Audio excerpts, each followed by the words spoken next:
새어머니는 저를 키우기 위해 구걸까지 하셨습니다. 10년 후 제가 성공해서 돌아온 결혼식 날. 장인어른은 새어머니를 보자마자 무릎을 꿇고 오열했습니다. 제 기억 속 가장 선명한 첫 장면은 달아빠진 낡은 그물을 묵묵히 꿰매시던 아버지의 모습입니다. 초여름의 햇살이 나무십 사이를 비집고 들어와 땀으로 흠뻑 젖은 아버지의 깡마른 등을 비추고 있었죠. 저희 아버지는 마을의 다른 남자들과는 조금 다르셨습니다. 어릴 적 앓았던 소아마비 후유증으로 왼쪽 다리가 불편했던 아버지는 언제나 다리를 절뚝이며 걸으셨습니다. 걸음걸이는 위태로웠지만 아버지의 두 손은 그 누구보다 단단하고 섬세했습니다. 그 손으로 찢어진 그물을 수없이 꿰매셨고 온갖 소쿠리와 바구니를 엮으셨으며 우리가 집이라 부르던 비바람만 겨우 가리는 낡은 판잣집을 지으셨습니다. 제가 살던 바닷가, 마을은 지독히도 가난했습니다. 그저 작은 포구에 옹기종기 모여 배실과 손바닥만 한밭되기에 기대어 살아가는 곳이었죠. 가난은 낡고 해진 옷처럼 마을 전체를 휘감고 있었습니다. 그리고 저희 집은 그 가난 중에서도 가장 깊은 곳에 있었습니다. 사람들은 아버지를 안타까운 눈빛으로, 때로는 동정의 눈빛으로 바라보며 절름발이 박씨라 불렀습니다. 하지만 제게 아버지는 세상 그 무엇과도 바꿀 수 없는 가장 위대한 하늘이었습니다. 어머니는 기구한 운명을 가진 분이셨습니다. 마을 어른들의 말에 따르면 젊은 시절 어머니는 온 동네에서 가장 아름다운 처녀였고 집안도 꽤 넉넉했지만 끔찍한 홍수가 한순간에 가족과 집, 모든 것을 앗아갔다고 합니다. 홀로 남겨진 어머니는 정처 없이 떠돌다 운명처럼 아버지를 만나셨습니다. 불행한 두 사람이 서로에게 기댄 것이죠. 사람들은 수군거렸습니다. 어머니가 가여워서 저런다. 혹은 아버지가 복이 많아서 저런 미인을 얻었다. 하지만 저는 압니다. 두 분은 진실한 사랑으로, 가난하지만 단단한 사랑으로 함께 하셨다는 것을요. 그리고 저는 그 사랑의 선물처럼 세상에 태어났습니다. 부모님은 제게 민준이라는 이름을 지어주셨습니다. 너그러운 마음으로 세상을 사랑하며 살라는 뜻이었죠. 제 어린 시절엔 새 옷도 번듯한 장난감도 없었습니다. 아버지를 따라 갯벌에 나가 조개를 캐고 해진 옷을 꿰매시는 어머니 옆에 앉아 저녁을 맞이하는 것이 제 유년의 전부였습니다. 저희 집 밥상은 늘 멀건 된장국에 김치가 전부였습니다. 어쩌다 아버지가 고기를 잡아오는 날은 온 동네 잔칫날처럼 기쁜 날이었죠. 비록 모든 것이 부족했지만 저희 작은 집에는 웃음이 끊이지 않았습니다. 달이 밝은 밤이면 아버지는 저를 등에 업고 방파제를 걸으며 저것이 북두칠성이고 저것이 샛별이라고 알려주시곤 했습니다. 나지막한 목소리로 흥부와 놀부, 콩쥐 팥쥐 이야기를 들려주셨죠. 어머니는 자장가를 불러주시곤 했습니다. 맑고 고운 목소리는 아니었지만 그 안에는 슬픔과 따스함이 뒤섞인 깊은 무언가가 있었습니다. 어머니의 자장가는 고향의 잔잔한 파도처럼 저를 평온한 잠으로 이끌었습니다. 저는 그 끝없는 사랑 속에서 자라났습니다.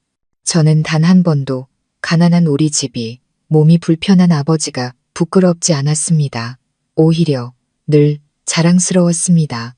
아버지는 제게 운명 앞에 굴하지 않는 강인함을, 어머니는 제게 타인을 향한 따뜻한 사랑과 연민을 가르쳐 주셨습니다. 두 분은 제 인생의 가장 어두웠던 시절을 밝혀준 등불이었습니다. 저는 그 소박한 행복이 영원할 것이라 믿었습니다. 하지만 저는 틀렸습니다. 인생의 거친 폭풍우가 몰려오고 있었고 그것은 저희 작은 가족에게 가장 잔인한 상처를 남기려 하고 있었습니다. 행복은 성냥불처럼 짧았습니다. 제가 겨우 6살이 되던 해 끔찍한 불행이 저희 가족을 덮쳤고 제가 세상에서 가장 사랑하던 어머니를 앗아갔습니다. 모든 것은 어머니의 마른 기침에서 시작되었습니다. 처음엔 그저 가벼운 헛기침이더니 어느새 기침은 멈추지 않고 어머니의 깡말은 가슴을 찢을 듯 몰아쳤습니다. 어머니는 날이 갈수록 야위고 창백해져 갔습니다. 아버지는 식사도 제대로 못하실 만큼 걱정이 크셨습니다. 여기저기 돈을 빌려 어머니 약을 사오시고 용하다는 약초를 캐기 위해 험한 산을 오르내리셨습니다. 작은 집은 늘 한약 달이는 냄새로 가득했습니다. 아버지는 정성껏 약을 달여 한 숟갈 한 숟갈 어머니께 떠먹여 드렸습니다. 어머니를 바라보는 아버지의 눈빛엔 차라리 내가 아팠으면 하는 애절함과 고통이 가득했습니다. 그때 저는 너무 어려서 모든 상황의 심각성을 알지 못했습니다. 그저 더 이상 어머니 품에 안길 수 없다는 것, 어머니의 자장가를 들을 수 없다는 것만 알 뿐이었습니다. 어머니는 삐걱거리는 침상에 누워 푹 꺼진 눈으로 저를 사랑스럽고 또 미안한 눈빛으로 바라보셨습니다. 가끔 힘겹게 몸을 일으켜 제 머리를 쓰다듬으며 쉰 목소리로 말씀하셨습니다. 우리 아들, 착하게 아빠 말씀 잘 듣고 공부 열심히 해야 해. 그 운명의 날 오후를 저는 똑똑히 기억합니다. 하늘은 먹구름으로 뒤덮여 있었고 곧 굳은 일이 생길 것만 같았습니다. 어머니는 갑자기 불덩이 같은 고열에 시달리기 시작했습니다. 아버지는 새파랗게 질려 어머니를 들쳐업고 미친 듯이 읍내 보건소로 달려갔습니다. 하지만 너무 늦었습니다. 지독한 폐병은 이미 어머니의 몸을 잠식한 뒤였습니다. 어머니는 제게 무언가 말을 남기려는 듯 눈을 크게 뜬 채 아버지의 품에서 마지막 숨을 거두셨습니다. 아버지는 쏟아지는 장대비 속에서 어머니의 시신을 안고 묵묵히 걸어오셨습니다. 울지 않으셨습니다. 눈물 한 방울 흘리지 않으셨죠. 하지만 저는 보았습니다. 아버지의 깡마른 어깨가 가늘게 떨리고 있는 것을, 아버지의 얼굴이 돌처럼 굳어버린 것을요. 어머니의 장례는 조용히 치러졌습니다. 마을 사람들이 저마다 손을 보태 아버지를 도왔습니다. 저는 어머니의 영정 앞에 멍하니 무릎을 꿇고 앉아 있었습니다. 그토록 다정했던 어머니가 영원히 제 곁을 떠나 아버지와 저를 이 세상에 외로이 남겨두고 가셨다는 사실이 도무지 믿기지 않았습니다. 어머니가 돌아가신 후 집은 얼음장처럼 차갑고 텅 비어버렸습니다. 웃음소리가 사라진 자리엔 무서운 침묵만이 감돌았습니다. 아버지는 마치 영혼을 잃은 사람 같았습니다. 하루 종일 그림자처럼 말없이 일만 하셨고 밤이 되면 툇마루에 홀로 앉아 어머니의 무덤이 있는 강 건너편을 하염없이 바라보셨습니다. 어머니의 낡은 저고리를 품에 안고 소리 없이 우는 아버지의 모습을 몇 번이나 보았습니다. 평생을 억척같이 살아온 남자의 뒤늦은 눈물은 너무나도 짜고 고통스러웠습니다. 아버지와 저의 삶은 더욱 힘겨워졌습니다. 아버지는 홀로 생계를 꾸리고 제 학비를 대기 위해 예전보다 2배, 3배 더 힘들게 일하셔야 했습니다. 닥치는 대로 일을 하셨습니다. 남의 집 밭일을 해주고 배실을 돕고 나무를 하러 산에 오르셨습니다. 아버지의 어깨는 삶의 무게에 짓눌려 휘었고 손은 온통 굳은 살과 상처투성이었습니다. 하지만 아무리 힘드셔도 단 한 번도 저를 부족하게 키우지 않으셨습니다. 밥상에 나물 반찬 하나라도 더 있으면 제게 먼저 덜어주셨고 유일하게 성한 옷도 제게 입히셨습니다. 아버지의 사랑은 이제 아버지의 것만이 아닌 어머니의 몫까지 더해져 있었습니다. 아버지는 제게 아버지이자 어머니였고 가장 어둡고 외로웠던 시절의 유일한 친구였습니다. 제 어린 시절의 절반은 사라졌지만 남은 절반엔 아버지가 계셨습니다. 그것만으로도 저는 충분했습니다. 그렇게 홀로 저를 키우시던 아버지의 힘겨운 삶은 1년 넘게 이어졌습니다. 여자의 온기 없는 밥상과 아들의 미래를 걱정하며 지새우는 밤들이었죠. 마을 사람들은 그런 아버지를 안타깝게 여겼습니다. 어떤 분은 나무를, 어떤 분은 생선을 가져다 주셨죠. 하지만 모두들 그것이 임시방편일 뿐이라는 걸 알고 있었습니다. 사람들은 아버지께 재혼해서 짐을 나누고 저를 돌봐줄 사람을 찾으라고 권했습니다. 아버지는 처음엔 손사래를 치셨습니다. 그저 저 하나만 보고 살겠다 하셨죠. 새어머니가 저를 미워할까봐, 제가 눈칫밥을 먹게 될까봐 두려워하셨습니다. 하지만 인연은 따로 있었나 봅니다. 어느 날 저희 마을에 낯선 아주머니 한 분이 나타났습니다. 이름은 미경. 듣자 하니 먼 아랫마을 사람이었는데 큰 전쟁통에 가족을 모두 잃고 이곳까지 흘러 들어왔다고 했습니다. 아주머니는 두 눈이 보이지 않았습니다. 눈은 뜨고 있었지만 아무것도 볼 수 없었죠. 사람들은 아주머니가 전쟁으로 남편과 자식을 잃은 슬픔에 너무 많이 울어서 눈이 멀었다고 수군거렸습니다. 아주머니는 마을 어귀에 작은 움막을 짓고 마을 사람들이 나눠주는 음식으로 하루하루를 연명했습니다. 마음이 따뜻했던 아버지는 그런 아주머니를 그냥 지나치지 못하셨습니다. 감자 몇 알이라도 쌀 한 줌이라도 가져다 주셨고 비바람을 막을 수 있도록 움막을 고쳐주시기도 했습니다. 두 분은 점점 더 많은 이야기를 나누었습니다.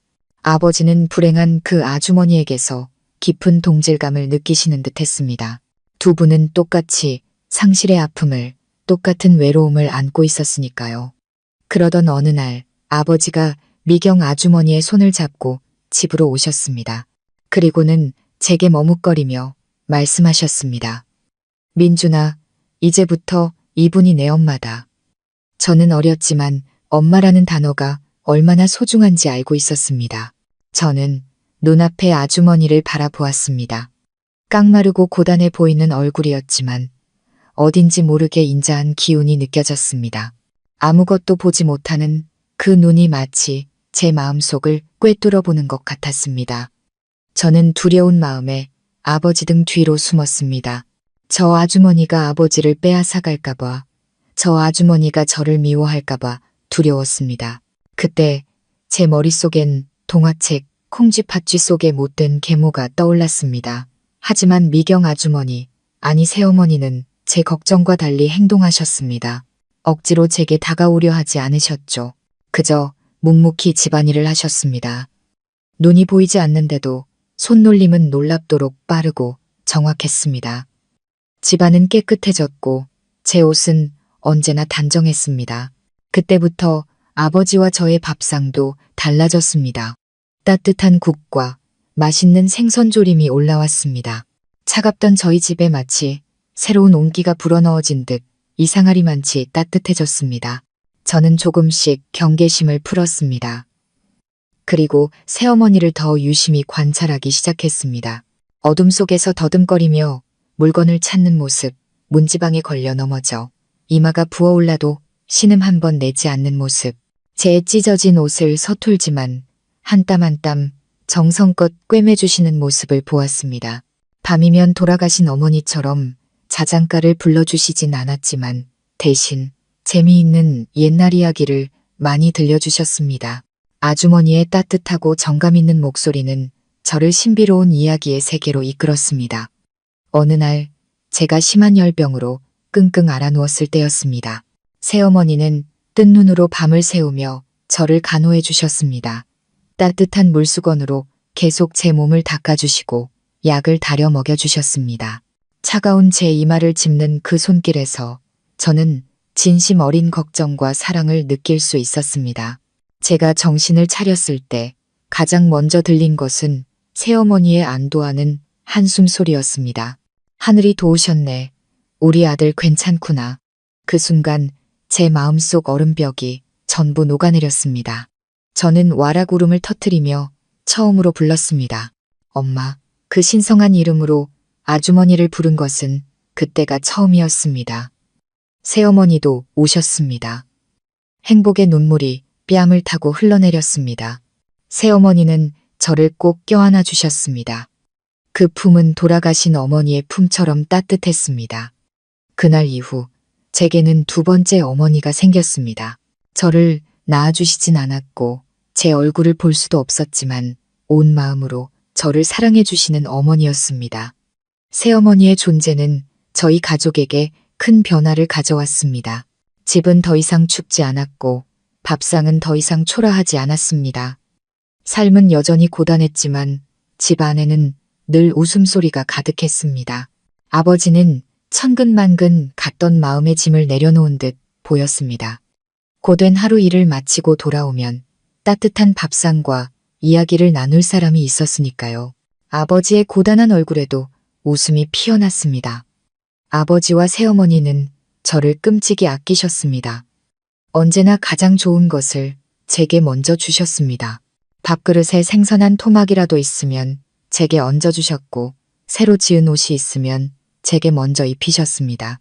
그리고 두 분이 가장 중요하게 생각하신 것은 바로 제가 공부를 계속하는 것이었습니다. 글을 배워야 이 지긋지긋한 가난에서 벗어날 수 있다고 믿으셨기 때문입니다. 그 시절 저희 마을에서 아이가 학교에 다니는 것은 사치였습니다. 대부분의 아이들은 일찌감치 학교를 그만두고 집안일을 도와야 했습니다. 하지만 아버지와 새어머니는 달랐습니다. 가난은 평생 갈 수 있어도 배움은 평생 남는다고 믿으셨습니다. 우리 민준이는 똑똑하니까 끝까지 가르쳐야 해요. 그래야 나중에 사람 구실하고 살지. 우리처럼 힘들게 살게 할 순 없잖아요. 새어머니가 아버지께 그렇게 말씀하시는 것을 여러 번 들었습니다. 아버지도 고개를 끄덕이며 동의하셨죠. 맞아. 내가 소처럼 일해서라도 제 미래는 밝게 만들어줘야지. 그리하여 또래 친구들이 하나둘 학교를 그만둘 때 저는 계속 책가방을 멜 수 있었습니다. 학교까지는 걸어서 1시간이 넘는 먼 거리였습니다. 맑은 날엔 흙먼지를 뒤집어 써야 했고 비 오는 날엔 질퍽이는 진흙탕 길을 걸어야 했지만 저는 단 한 번도 힘들다고 생각하지 않았습니다. 부모님의 고생을 알기에 실망시켜드리지 않기 위해 정말 열심히 공부했습니다. 저는 늘 반에서 1등을 놓치지 않았습니다.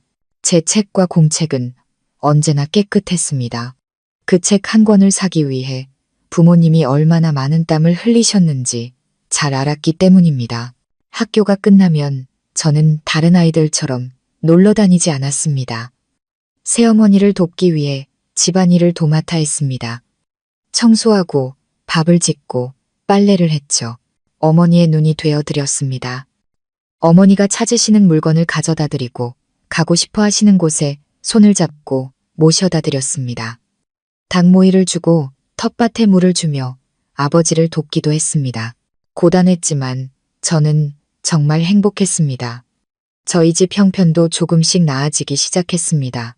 아버지의 성실함과 새어머니의 알뜰함 덕분에 더 이상 끼니를 걱정하지 않아도 되었습니다. 아버지는 돈을 조금 모아 비가 새던 지붕을 고치셨고 새어머니는 닭을 키워 가끔 달걀 반찬을 밥상에 올리셨습니다. 나아지는 살림을 보며 제 마음속에는 희망이 차올랐습니다. 온 가족이 서로 사랑하며 힘을 합치면 어떤 어려움도 이겨낼 수 있다고 믿었습니다. 저는 밝은 미래를 꿈꿨습니다. 언젠가 제가 성공해서 부모님께 호강시켜드리는 날을요. 하지만 인생은 결코 우리가 원하는 대로 흘러가지 않았습니다. 또 다른 비극이 저희 가족을 향해 다가오고 있었고 이번에는 지난번보다 훨씬 더 잔인하고 가혹했습니다.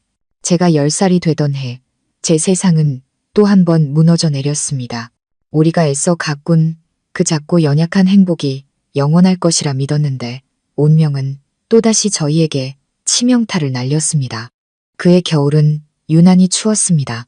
칼바람이 낡은 판잣집 틈새로 스며들어와 집안을 더욱 춥게 만들었습니다. 다가오는 설을 준비하고 제게 따뜻한 옷 한 벌이라도 사주시기 위해 아버지는 더 열심히 일하셔야 했습니다.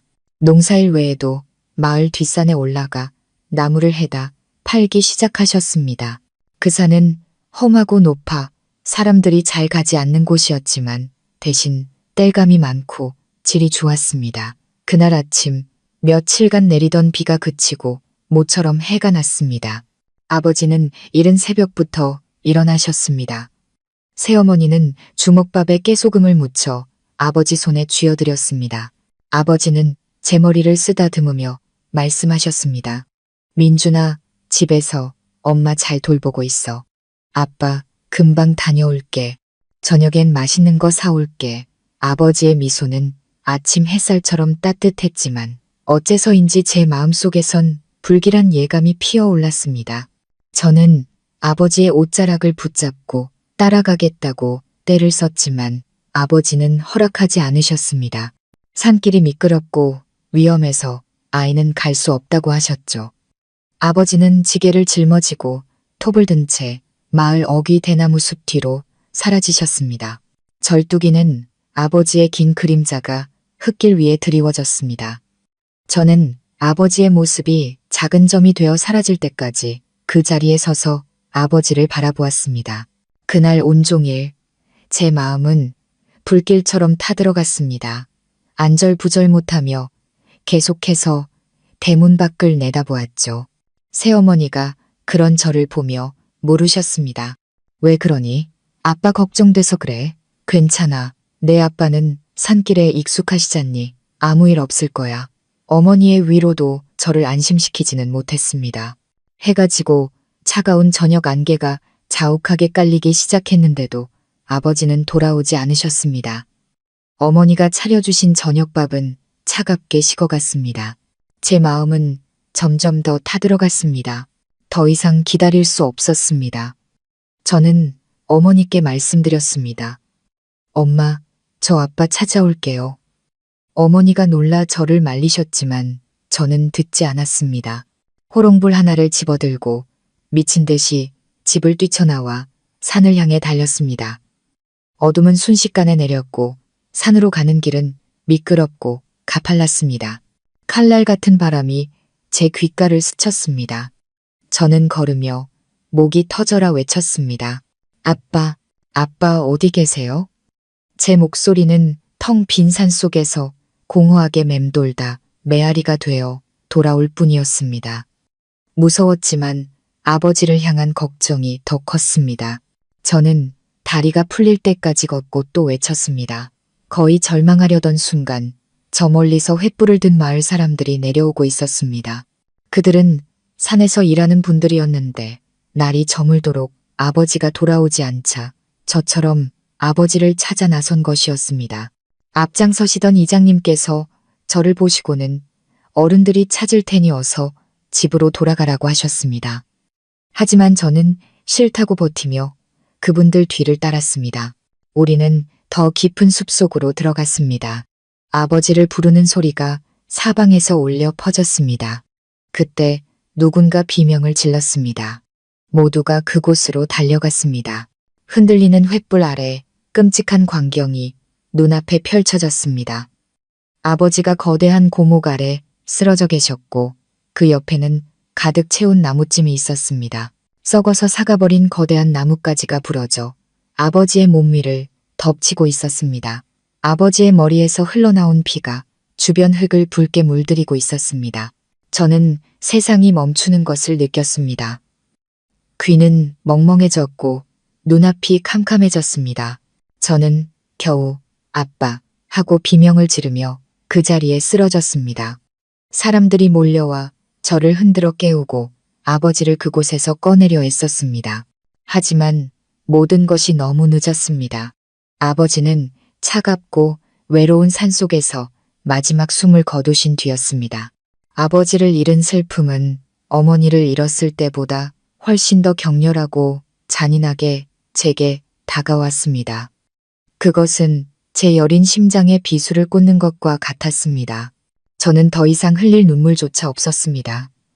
그저 차갑게 식어버린 아버지의 곁에 멍하니 앉아 있었습니다. 제 하늘은 완전히 무너져 내렸습니다. 제 삶을 이끌어주던 유일한 빛이 꺼져버린 것입니다. 이제 이 세상에 저에게 남은 사람은 앞을 보지 못하는 새어머니 한 분뿐이었습니다. 거친 세상의 풍파 속에서 우리 두 사람의 미래는 과연 어떻게 될까요?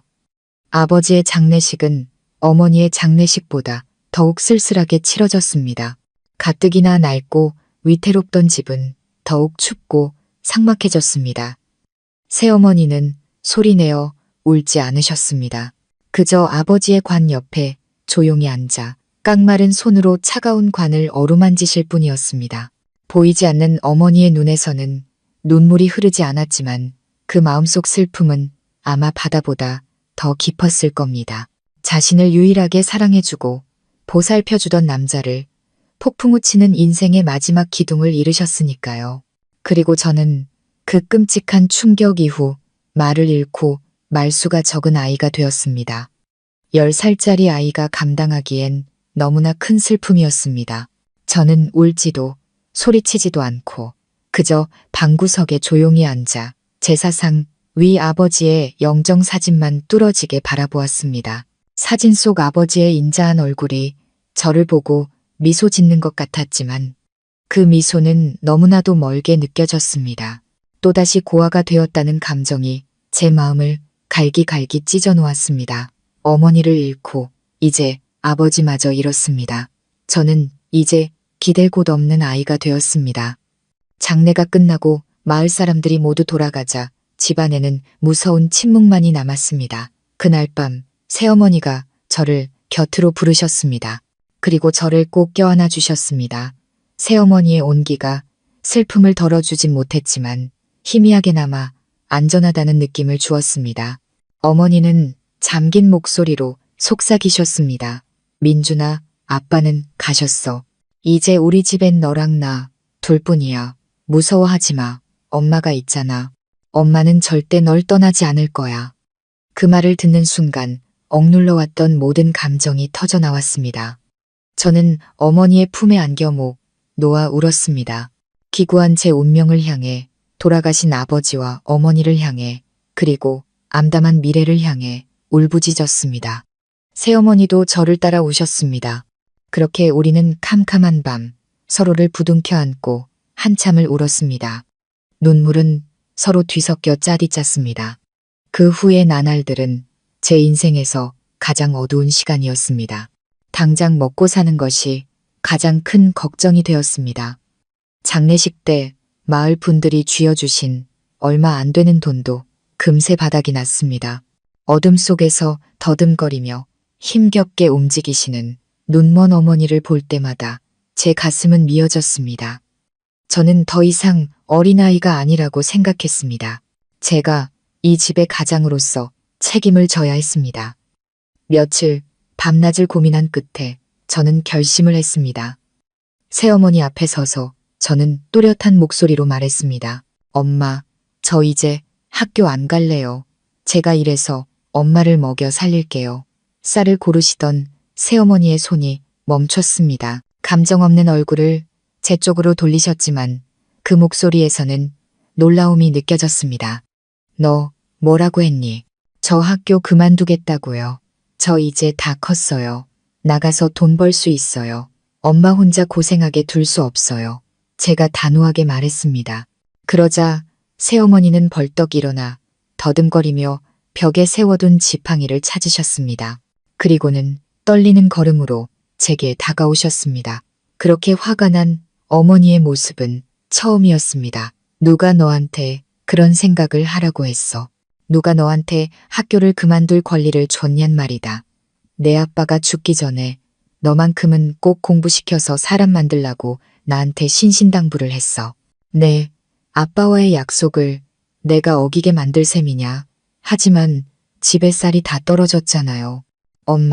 엄마가 굶는 걸 보면서 제가 어떻게 편하게 앉아 글 공부를 해요. 저도 목소리를 높여 대들었습니다. 굶는 건 내가 굶으면 돼. 정 안 되면 내가 나가서 국어를 하더라도 네가 학교를 그만두는 꼴은 절대 못 봐. 어머니의 그 한마디는 제게 벼락처럼 내리꽂혔습니다. 국어를 앞을 못 보는 와중에도 자존심 하나로 버텨오신 어머니가 그토록 쓰라린 단어를 입에 담으시다니. 안 돼요. 엄마가 그런 일을 하게 둘 순 없어요. 제가 소리쳤습니다. 그럼 넌 학교에 가야 해. 가서 열심히 공부해. 나중에 성공해서 안정된 직장을 구하는 게 네가 부모에게 효도하는 길이야. 알겠니? 어머니의 목소리는 부드러워졌지만 여전히 단호했습니다. 어머니는 지팡이를 던지고 더듬거리며 다가와 저를 품에 안으셨습니다. 민준아, 엄마, 마음 아프게 하지 마라. 공부만이 네가 이 고생을 벗어날 수 있는 유일한 길이야. 엄마 말 들어. 응. 저는 어머니의 품에 안겨 꼼짝도 할 수 없었습니다. 마음이 복잡했습니다.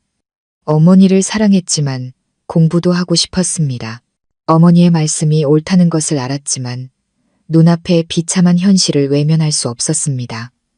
그날 밤 저는 어머니가 흐느끼는 소리를 들었습니다. 어머니는 그보다 더 고통스러운 결정을 내리셨습니다. 다음 날 어머니는 제 손을 잡고 이장님 댁으로 가셨습니다. 그리고 저희 가족의 유일한 재산이었던 손바닥만한 밭을 남에게 빌려주는 서류를 작성해달라고 부탁하셨습니다. 그리고 어머니는 정말로 그 말씀대로 행동하기 시작하셨습니다. 지팡이의 의지에 온 동네를 돌아다니며 사람들의 동정에 기대어 몇 푼의 돈을 구걸하기 시작하셨습니다. 제가 학교에 계속 다닐 수 있도록 말입니다. 그때부터 어머니의 깡마른 어깨 위, 그리고 제 어린 어깨 위의 짐은 더욱 무거워졌습니다. 그날 이후 저와 어머니의 삶은 비참함의 연속이었습니다. 매일 아침 제가 책가방을 챙겨 학교에 갈 준비를 할 때면 어머니는 이미 지팡이를 짚고 집을 나서고 계셨습니다. 낡은 바구니를 든 채 눈먼 어머니가 비틀거리며 마을길을 걷는 모습은 제 심장을 도려내는 칼날 같았습니다. 어머니의 한 걸음, 한 걸음이 마치 제 자존심을 짓밟는 것 같아 숨이 막힐 듯 고통스러웠습니다. 학교에서는 도저히 수업에 집중할 수가 없었습니다. 제 머릿속엔 온통 저 밖에서 뜨거운 햇볕과 차가운 비를 맞으며 사람들의 동정을 구하고 계실 어머니의 모습만이 맴돌았습니다. 창피했습니다. 친구들에게 너무나도 부끄러웠습니다. 아무도 저를 놀리지 않았지만 저는 언제나 저를 향한 동정과 호기심 어린 시선을 느낄 수 있었습니다. 저는 고개를 푹 숙이고 다녔습니다. 차라리 투명 인간이 되고 싶었습니다. 어머니가 구걸에서 쥐어주시는 동전 몇 푼으로 공책과 연필을 살 때면 그 돈이 바위처럼 무겁게 느껴졌습니다. 그것은 단순한 돈이 아니었습니다. 어머니의 땀과 눈물, 그리고 수치심이었습니다. 점심시간이면 저는 허겁지겁 집으로 달려왔습니다. 어머니의 얼굴을 보고 싶어서였습니다. 우리 두 사람의 점심은 늘 묽은 죽 한 그릇이 전부였습니다. 하지만 그렇게 초라한 밥상에서도 어머니는 언제나 가장 맛있는 부분을 제게 덜어주셨습니다. 어느 날 어머니가 달걀 하나를 얻어오셨습니다. 어머니는 달걀을 삶아 껍질을 깐 뒤 제 밥그릇에 넣어주시며 말씀하셨습니다. 엄마는 달걀 싫어해. 너나 먹고 힘내서 공부해. 저는 밥그릇 속 달걀과 어머니의 묽은 죽, 그릇을 번갈아 보았습니다. 눈물이 핑 돌았습니다. 어머니가 거짓말을 하고 계신다는 걸 알았습니다. 평생을 고생만 하신 어머니가 달걀을 싫어하실 리 없었습니다. 저 안 먹어요. 엄마 드세요. 하루 종일 힘드셨잖아요. 엄마가 드셔야 힘내시죠. 제가 달걀을 어머니 쪽으로 밀었습니다. 이 녀석이 엄마가 싫다는데도 안 먹으면 엄마 화낼 거다. 어머니는 단호하게 말씀하시며 다시 달걀을 제게 미셨습니다. 그 실랑이는 언제나 제가 눈물을 머금고 달걀을 먹는 것으로 끝이 났습니다. 저는 아무 맛도 느낄 수 없었습니다. 그저 눈물의 짠맛과 제 자신의 무력함만이 느껴질 뿐이었습니다. 저는 마음속으로 다짐했습니다. 나중에 꼭 돈을 많이 벌어서 사내 진미를 사들여서 이 고생을 갚아드리겠다고요. 시간은 그렇게 결핍과 서러움 속에서 흘러갔습니다. 가난과 배고픔은 끈질기게 우리 모자를 괴롭혔습니다. 제가 입고 다니는 교복은 어깨가 해지고 소매가 닳았고 신발은 밑창이 다 닳아빠졌습니다. 저는 새 것을 사달라고 조를 수가 없었습니다. 옷 한 벌을 사기 위해 어머니가 얼마나 더 많은 사람 앞에서 고개를 숙여야 하는지 알았기 때문입니다. 저는 스스로 옷을 꿰매고 끊어진 신발끈을 묶는 법을 배웠습니다. 열등감은 제 안에서 점점 커져갔습니다. 저는 말이 없고 내성적인 아이가 되어 오직 책에만 파고들었습니다. 그것만이 유일한 탈출구였습니다. 공부, 오직 공부만이 어머니와 저를 이 가난의 늪에서 구해줄 유일한 길이었습니다. 하지만 저는 몰랐습니다. 하늘의 시련은 아직 끝나지 않았다는 것을요. 또 다른 재앙이 예고 없이 잔인하게 우리를 덮치려 하고 있었습니다. 그의 장마는 유난히 일찍 시작되었습니다. 며칠 동안 쉴 새 없이 폭우가 쏟아졌습니다. 마을 앞 강물은 흙탕물로 변해 무섭게 불어나고 있었습니다. 빗속을 뚫고 지팡이를 짚고 집을 나서는 어머니를 볼 때마다 제 마음은 타들어갔습니다. 며칠만이라도 집에 계시라고, 비가 그치면 나가시라고 애원했습니다. 하지만 어머니는 듣지 않으셨습니다. 하루를 쉬면 다음 달 내 학비는 어디서 나오니? 그리고 그 끔찍한 날이 오고야 말았습니다. 그날 오후 하늘에 구멍이라도 뚫린 듯 비가 쏟아졌습니다. 저는 교실에 앉아 있었지만 마음은 콩밭에 가 있었습니다. 거센 바람이 창문을 때리는 소리에 가슴이 철렁 내려앉았습니다. 창밖은 온통 빗줄기로 하얗게 보일 뿐이었습니다. 수업이 끝나자마자 저는 낡은 우산을 쓰고 미친 듯이 집으로 달려갔습니다. 마을 길은 이미 작은 강처럼 변해 물이 종아리까지 차올랐습니다. 마을 어귀에 다다랐을 때 사람들이 강가에 모여 웅성거리는 것이 보였습니다. 사람들의 다급한 외침이 들려왔습니다. 불길한 예감이 들었습니다. 심장이 미친 듯이 뛰었습니다. 저는 사람들을 비집고 안으로 들어갔습니다. 그리고 제 눈앞에 끔찍한 광경이 펼쳐졌습니다. 어머니가 강둑 풀밭 위에 쓰러져 계셨습니다. 온몸은 흠뻑 젖고 진흙투성이었으며 얼굴은 핏기 하나 없이 새하였습니다. 마을 아저씨 몇 분이 어머니의 배를 눌러 물을 토하게 하고 있었습니다. 이게 무슨 일이에요? 저는 떨리는 목소리로 물었습니다. 한 아주머니가 저를 안쓰럽게 쳐다보며 말했습니다. 아이고, 어떡하니. 내 엄마가 징검다리를 건너다가 길이 미끄러워 그만 강물에 빠졌단다. 다행히 사람들이 빨리 발견해서 건졌으니 망정이지 아니었으면. 제 귀는 더 이상 아무 소리도 들리지 않았습니다. 저는 어머니에게 달려가 무릎을 꿇고 어머니의 몸을 흔들었습니다. 엄마, 엄마, 정신 좀 차려보세요. 엄마. 저는 비명을 지르며 울부짖었습니다. 그 순간 저는 차라리 저기에 누워있는 것이 저였으면 하고 바랐습니다. 다 저 때문이었습니다. 제가 학교에 다니지 않았더라면, 제가 일을 했더라면 어머니가 이런 꼴을 당하지 않으셨을 겁니다. 다행히 사람들의 응급처치 덕분에 어머니는 의식을 되찾으셨습니다. 컥컥거리며 흙탕물을 토해내셨죠. 사람들은 어머니를 부축해 집으로 모셨습니다. 추위와 공포에 떨며 누워 계신 어머니를 보며 제 안의 결심은 더욱 굳어졌습니다. 더 이상 망설일 수 없었습니다. 그날 밤 어머니께 따뜻한 생강차를 끓여드린 후 저는 어머니 곁에 앉아 차가운 손을 잡았습니다. 엄마, 저 내일부터 학교 안 가요. 저는 차분하지만 단호한 목소리로 말했습니다. 어머니는 깜짝 놀라셨습니다. 힘겹게 몸을 일으켜 보이지 않는 눈으로 저를 향하며 노여워하셨습니다. 너 또 그 소리냐? 내가 몇 번을 말해야 알아듣겠어. 제가 엄마를 죽게 할 순 없잖아요. 저는 거의 소리치듯 말하며 눈물을 쏟아냈습니다. 오늘 사람들이 엄마를 구해주지 않았더라면 전 엄마를 잃을 뻔했어요. 저는 평생 무식하고 가난하게 살아도 괜찮아요. 하지만 엄마 없이 살 수는 없어요. 네가 감히 내 말을 거역해. 어머니는 분노로 몸을 떠셨습니다. 그리고 더듬거리며 머리맡에 있던 회초리를 집어드셨습니다. 안 돼. 절대 그런 생각하지 마. 차라리 저를 때리세요. 저를 때려 죽이셔도 좋아요. 하지만 저 학교 안 갈 거예요. 저는 피하지 않고 똑바로 서서 말했습니다.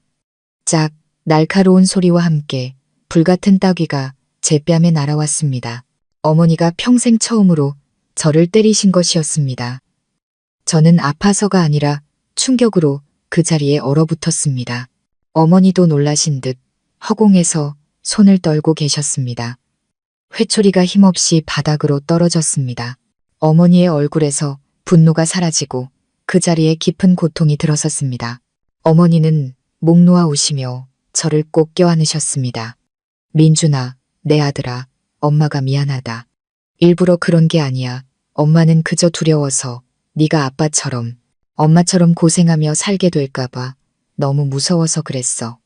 우리는 그렇게 비가 새는 낡은 집에서 밖에서 여전히 쏟아지는 빗소리를 들으며 서로를 부둥켜 안고 울었습니다. 저는 어머니가 세상 그 무엇보다 저를 사랑한다는 것을 알았습니다. 하지만 저 역시 어머니의 희생과 위험 위에 제 미래를 쌓을 수는 없었습니다.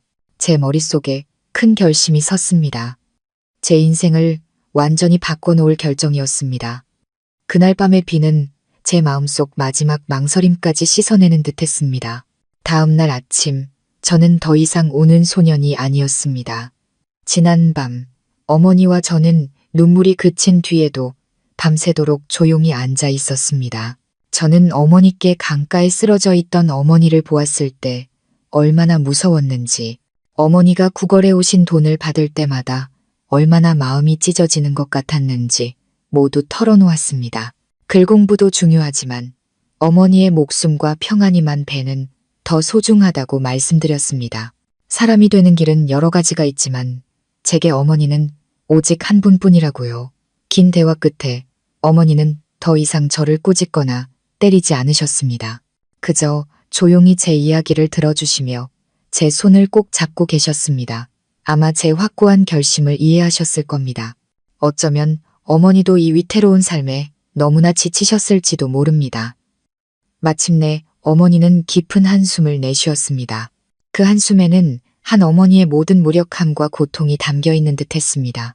그래, 내 뜻이 그렇다면 나도 이제 늙어서 내 앞길을 더는 못 막겠구나. 그 말을 듣고 저는 어머니가 허락하셨다는 것을 알았습니다. 마음이 한결 가벼워지면서도 이루 말할 수 없는 슬픔이 밀려왔습니다. 학교로 가는 길은 닫혔지만 그보다 훨씬 더 가시밭길인 인생의 길이 제 앞에 펼쳐진 것입니다. 다음 날 저는 정식으로 학교를 그만두었습니다. 책을 학교에 돌려드리고 선생님들께 마지막 인사를 드렸습니다. 차마 그분들의 얼굴을 똑바로 쳐다볼 수가 없었습니다. 저는 일자리를 찾아 나섰습니다. 10살을 간 넘은 깡마르고 새까만 저 같은 아이가 할 수 있는 일이 뭐가 있었을까요? 온 동네를 돌아다니며 일을 시켜달라고 했지만 모두들 너무 어리다며 힘든 일은 못할 거라며 손사래를 쳤습니다. 저는 포기하지 않고 마을 끝에 있는 벽돌 공장으로 갔습니다. 코를 찌르는 연탄과 흙냄새가 진동했습니다. 그곳은 언제나 뜨겁고 숨막히는 열기로 가득했습니다. 저는 공장장으로 보이는 뚱뚱하고 험상궂게 생긴 남자를 찾아가 조심스럽게 일을 시켜달라고 부탁했습니다. 그는 제 머리부터 발끝까지 훑어보더니 큰 소리로 웃었습니다. 하, 꼬마야, 네가 일을 하겠다고. 벽돌 한 장이라도 제대로 들 수 있겠냐? 들 수 있습니다. 한 번만 시켜봐 주세요. 못하면 돈 안 받겠습니다. 제가 이를 악물고 또렷하게 대답했습니다. 저의 당돌함이 흥미로웠는지 그는 갓 구워낸 벽돌 더미를 가리키며 말했습니다. 좋다. 저 벽돌들 저기 마당으로 전부 옮겨놔. 다 끝나면 몇 푼 쥐어주지. 저는 세상을 다 얻은 것처럼 기뻤습니다. 소매를 걷어붙이고 일을 시작했습니다. 아직 온기가 남아있는 벽돌은 생각보다 무거웠습니다. 처음에는 한 번에 한 장씩밖에 옮기지 못했습니다. 제 여린 손은 금세 물집이 잡히고 피가 맺혔습니다. 허리는 끊어질 듯 아팠고 땀은 비 오듯 쏟아져 흙먼지와 뒤엉켜 얼굴을 뒤덮었습니다. 하지만 저는 포기하지 않았습니다. 집에서 저를 기다리고 계실 어머니를 생각하며 이를 악물고 버텼습니다. 한 번에 2장, 그리고 3장씩 옮기는 요령도 터득했습니다. 그렇게 저는 아침부터 해가 질 때까지 쉴 새 없이 일했습니다. 마지막 벽돌 한 장을 옮겼을 때 제 몸은 너덜너덜해진 것 같았습니다. 공장장은 약속대로 제게 동전 몇 잎을 던져주었습니다. 제 땀과 눈물로 번 첫 돈을 손에 쥐었을 때 가슴 속에서 뭉클한 무언가가 차올랐습니다. 그날부터 저는 벽돌 공장의 정식 인부가 되었습니다. 일은 고되고 몸에 해로웠습니다. 매일 먼지 가득한 공기를 마셔야 했고 햇볕과 불기운의 피부는 새까맣게 타들어갔습니다. 손은 굳은 살이 박여 딱딱해졌지만 대신 제 손으로 돈을 벌어 어머니를 모실 수 있게 되었습니다. 오리모자의 밥상에는 더 이상 묽은 죽이 아닌 흰쌀밥이 그리고 말린 생선과 나물 반찬이 올라왔습니다. 맛있게 식사하시는 어머니의 모습을 보면 제 모든 피로가 눈 녹듯 사라지는 것 같았습니다. 벽돌 공장에서 한동안 일하자 저의 성실함을 눈여겨본 한 나이 든 인부 아저씨가 저를 건설 현장 일에 소개해 주셨습니다. 공사장 막노동은 벽돌 나르는 일보다 훨씬 힘들었습니다. 물을 길어 시멘트를 캐고 아슬아슬한 비계 위로 벽돌을 전할라야 했습니다. 너무 힘들어서 주저앉고 싶을 때가 한두 번이 아니었지만 어머니를 편안하게 모시겠다는 약속을 떠올리며 다시 일어섰습니다. 저는 빠르게 일을 배웠습니다. 시멘트를 잘 섞는 법부터 벽돌을 안전하고 신속하게 옮기는 법까지. 다른 인부 아저씨들도 저의 부지런함과 배우려는 자세를 좋게 봐주셨습니다. 저는 비록 나이는 어렸지만 어엿한 어른처럼 일하며 눈먼 어머니의 유일한 가장이 되었습니다. 세월은 흘러 저는 노동자의 삶에 익숙해졌습니다. 학교를 그만둔 지 어느덧 3년이 지났습니다. 깡마르고 약했던 소녀는 어느새 15에 다부지고 건장한 청년으로 자라 있었습니다. 햇볕과 바람에 그을린 검은 피부, 상처와 굳은 살투성이인 두 손. 삶의 무게는 저를 또래 친구들보다 훨씬 더 단단하고 어른스럽게 만들었습니다. 우리 모자의 삶은 여전히 넉넉하진 않았지만 예전보다 훨씬 안정되었습니다. 이제 어머니께 따뜻한 밥과 옷을 해드릴 수 있게 되었습니다. 제 마음속에 유일한 슬픔으로 남은 것은 바로 어머니의 눈이었습니다. 어머니는 여전히 어둠 속에 갇혀 계셨습니다. 저는 어머니가 다시 빛을 볼 수 있기를, 훌쩍 커버린 제 모습을 볼 수 있기를 간절히 바랐습니다. 그러던 어느 날 우연히 희망의 빛이 보였습니다. 그날도 저는 옆 동네 건설 현장에서 일하고 있었습니다. 점심시간 인부 아저씨들이 나누는 이야기를 듣게 되었습니다. 읍내에 어떤 병이든 고치는 용한 한의사가 있다는 이야기였습니다. 한 아저씨가 신이 나서 말했습니다. 그 한의사 양반 정말 용하긴 용하더라. 우리 동네 김씨 아들이 태어날 때부터 말을 못했는데 거기서 침 맞고 약 먹은 지 반년 만에 말을 더듬더듬하기 시작했다니까. 다른 아저씨가 거들었습니다. 나도 들었어. 심지어 눈먼 사람도 고쳤다는 소문이 있더라니까. 몇 년 동안 앞을 못 보던 사람을 그 양반이 고쳐줬대. 정말 믿을 수가 없다니까. 그 이야기는 제게 전율처럼 다가왔습니다. 눈먼 것도 고칠 수 있다고? 심장이 세차게 뛰기 시작했습니다. 희미하지만 강렬한 희망이 제 마음속에 피어올랐습니다. 저는 서둘러 그 한의원의 위치와 치료 방법에 대해 자세히 물었습니다. 그 한의원은 여기서 20km나 떨어진 읍내 중심가에 있었고 치료비도 만만치 않다고 했습니다. 치료비 이야기에 잠시 마음이 무거워졌지만 곧 더 강한 의지가 솟아올랐습니다. 돈은 벌면 되지만 어머니가 다시 눈을 뜰 기회는 놓칠 수 없었습니다. 그날부터 저는 새로운 계획을 세웠습니다. 이전보다 훨씬 더 악착같이 일했습니다. 물 깃기, 장작 패기 등 사람들이 시키는 일은 무엇이든 했습니다. 제 밥은 소금에 찍은 맨밥이 전부였습니다. 그렇게 번 돈은 모두 대나무 통에 차곡차곡 모았습니다.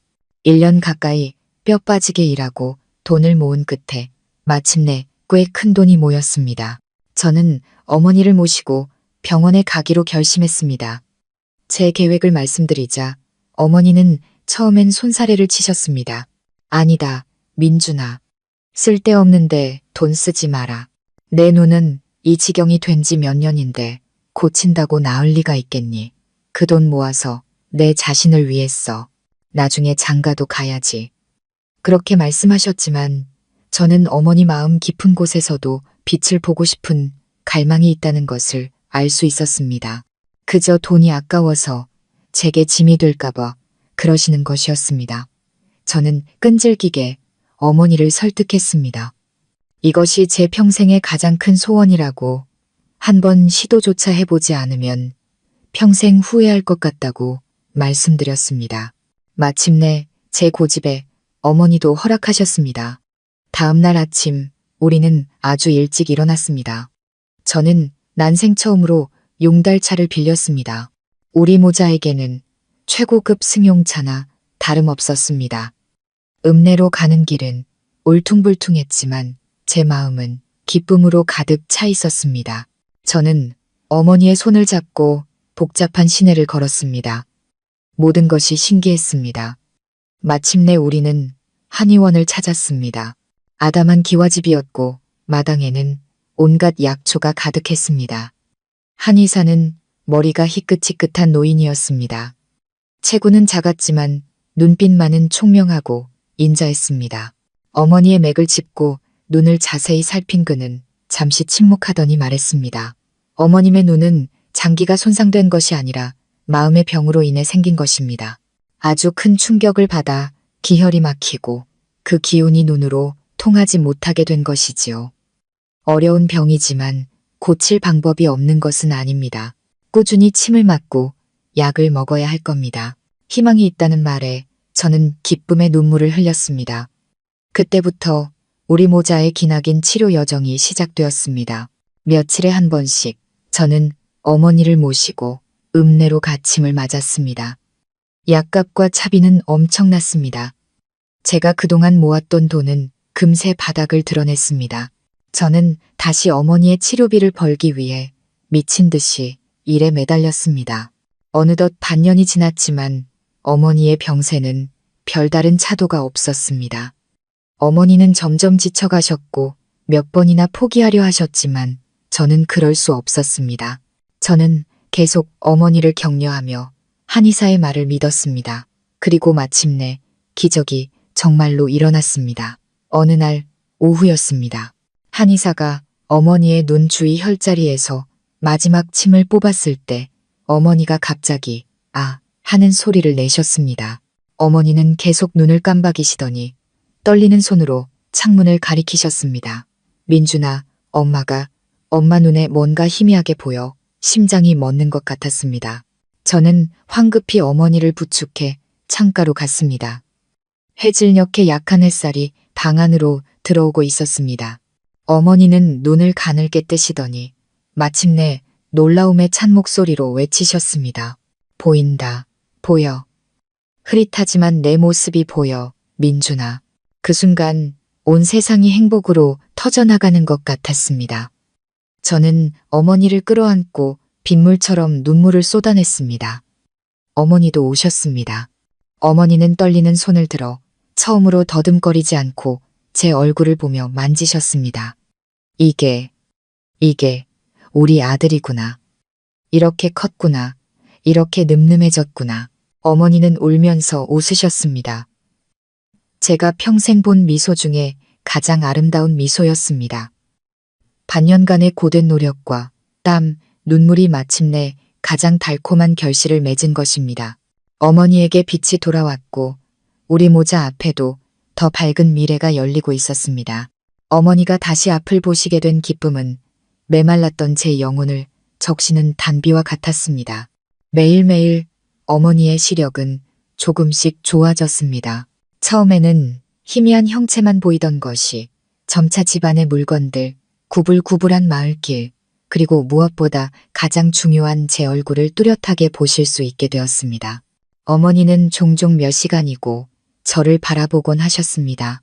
햇볕에 그을린 제 머리카락부터 땀방울 맺힌 이마, 굳은 살 박인 손까지 어머니는 미소를 지으시면서도 마음 아파하셨습니다.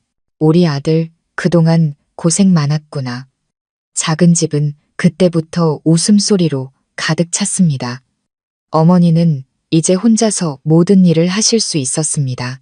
밥을 짓고 청소를 하고 집 뒤 작은 텃밭을 가꾸셨습니다. 더 이상 제게 짐이 아니라 든든한 정신적 버팀목이 되어주셨습니다. 생활이 안정되자 어머니 마음속에 새로운 걱정이 싹 텄습니다.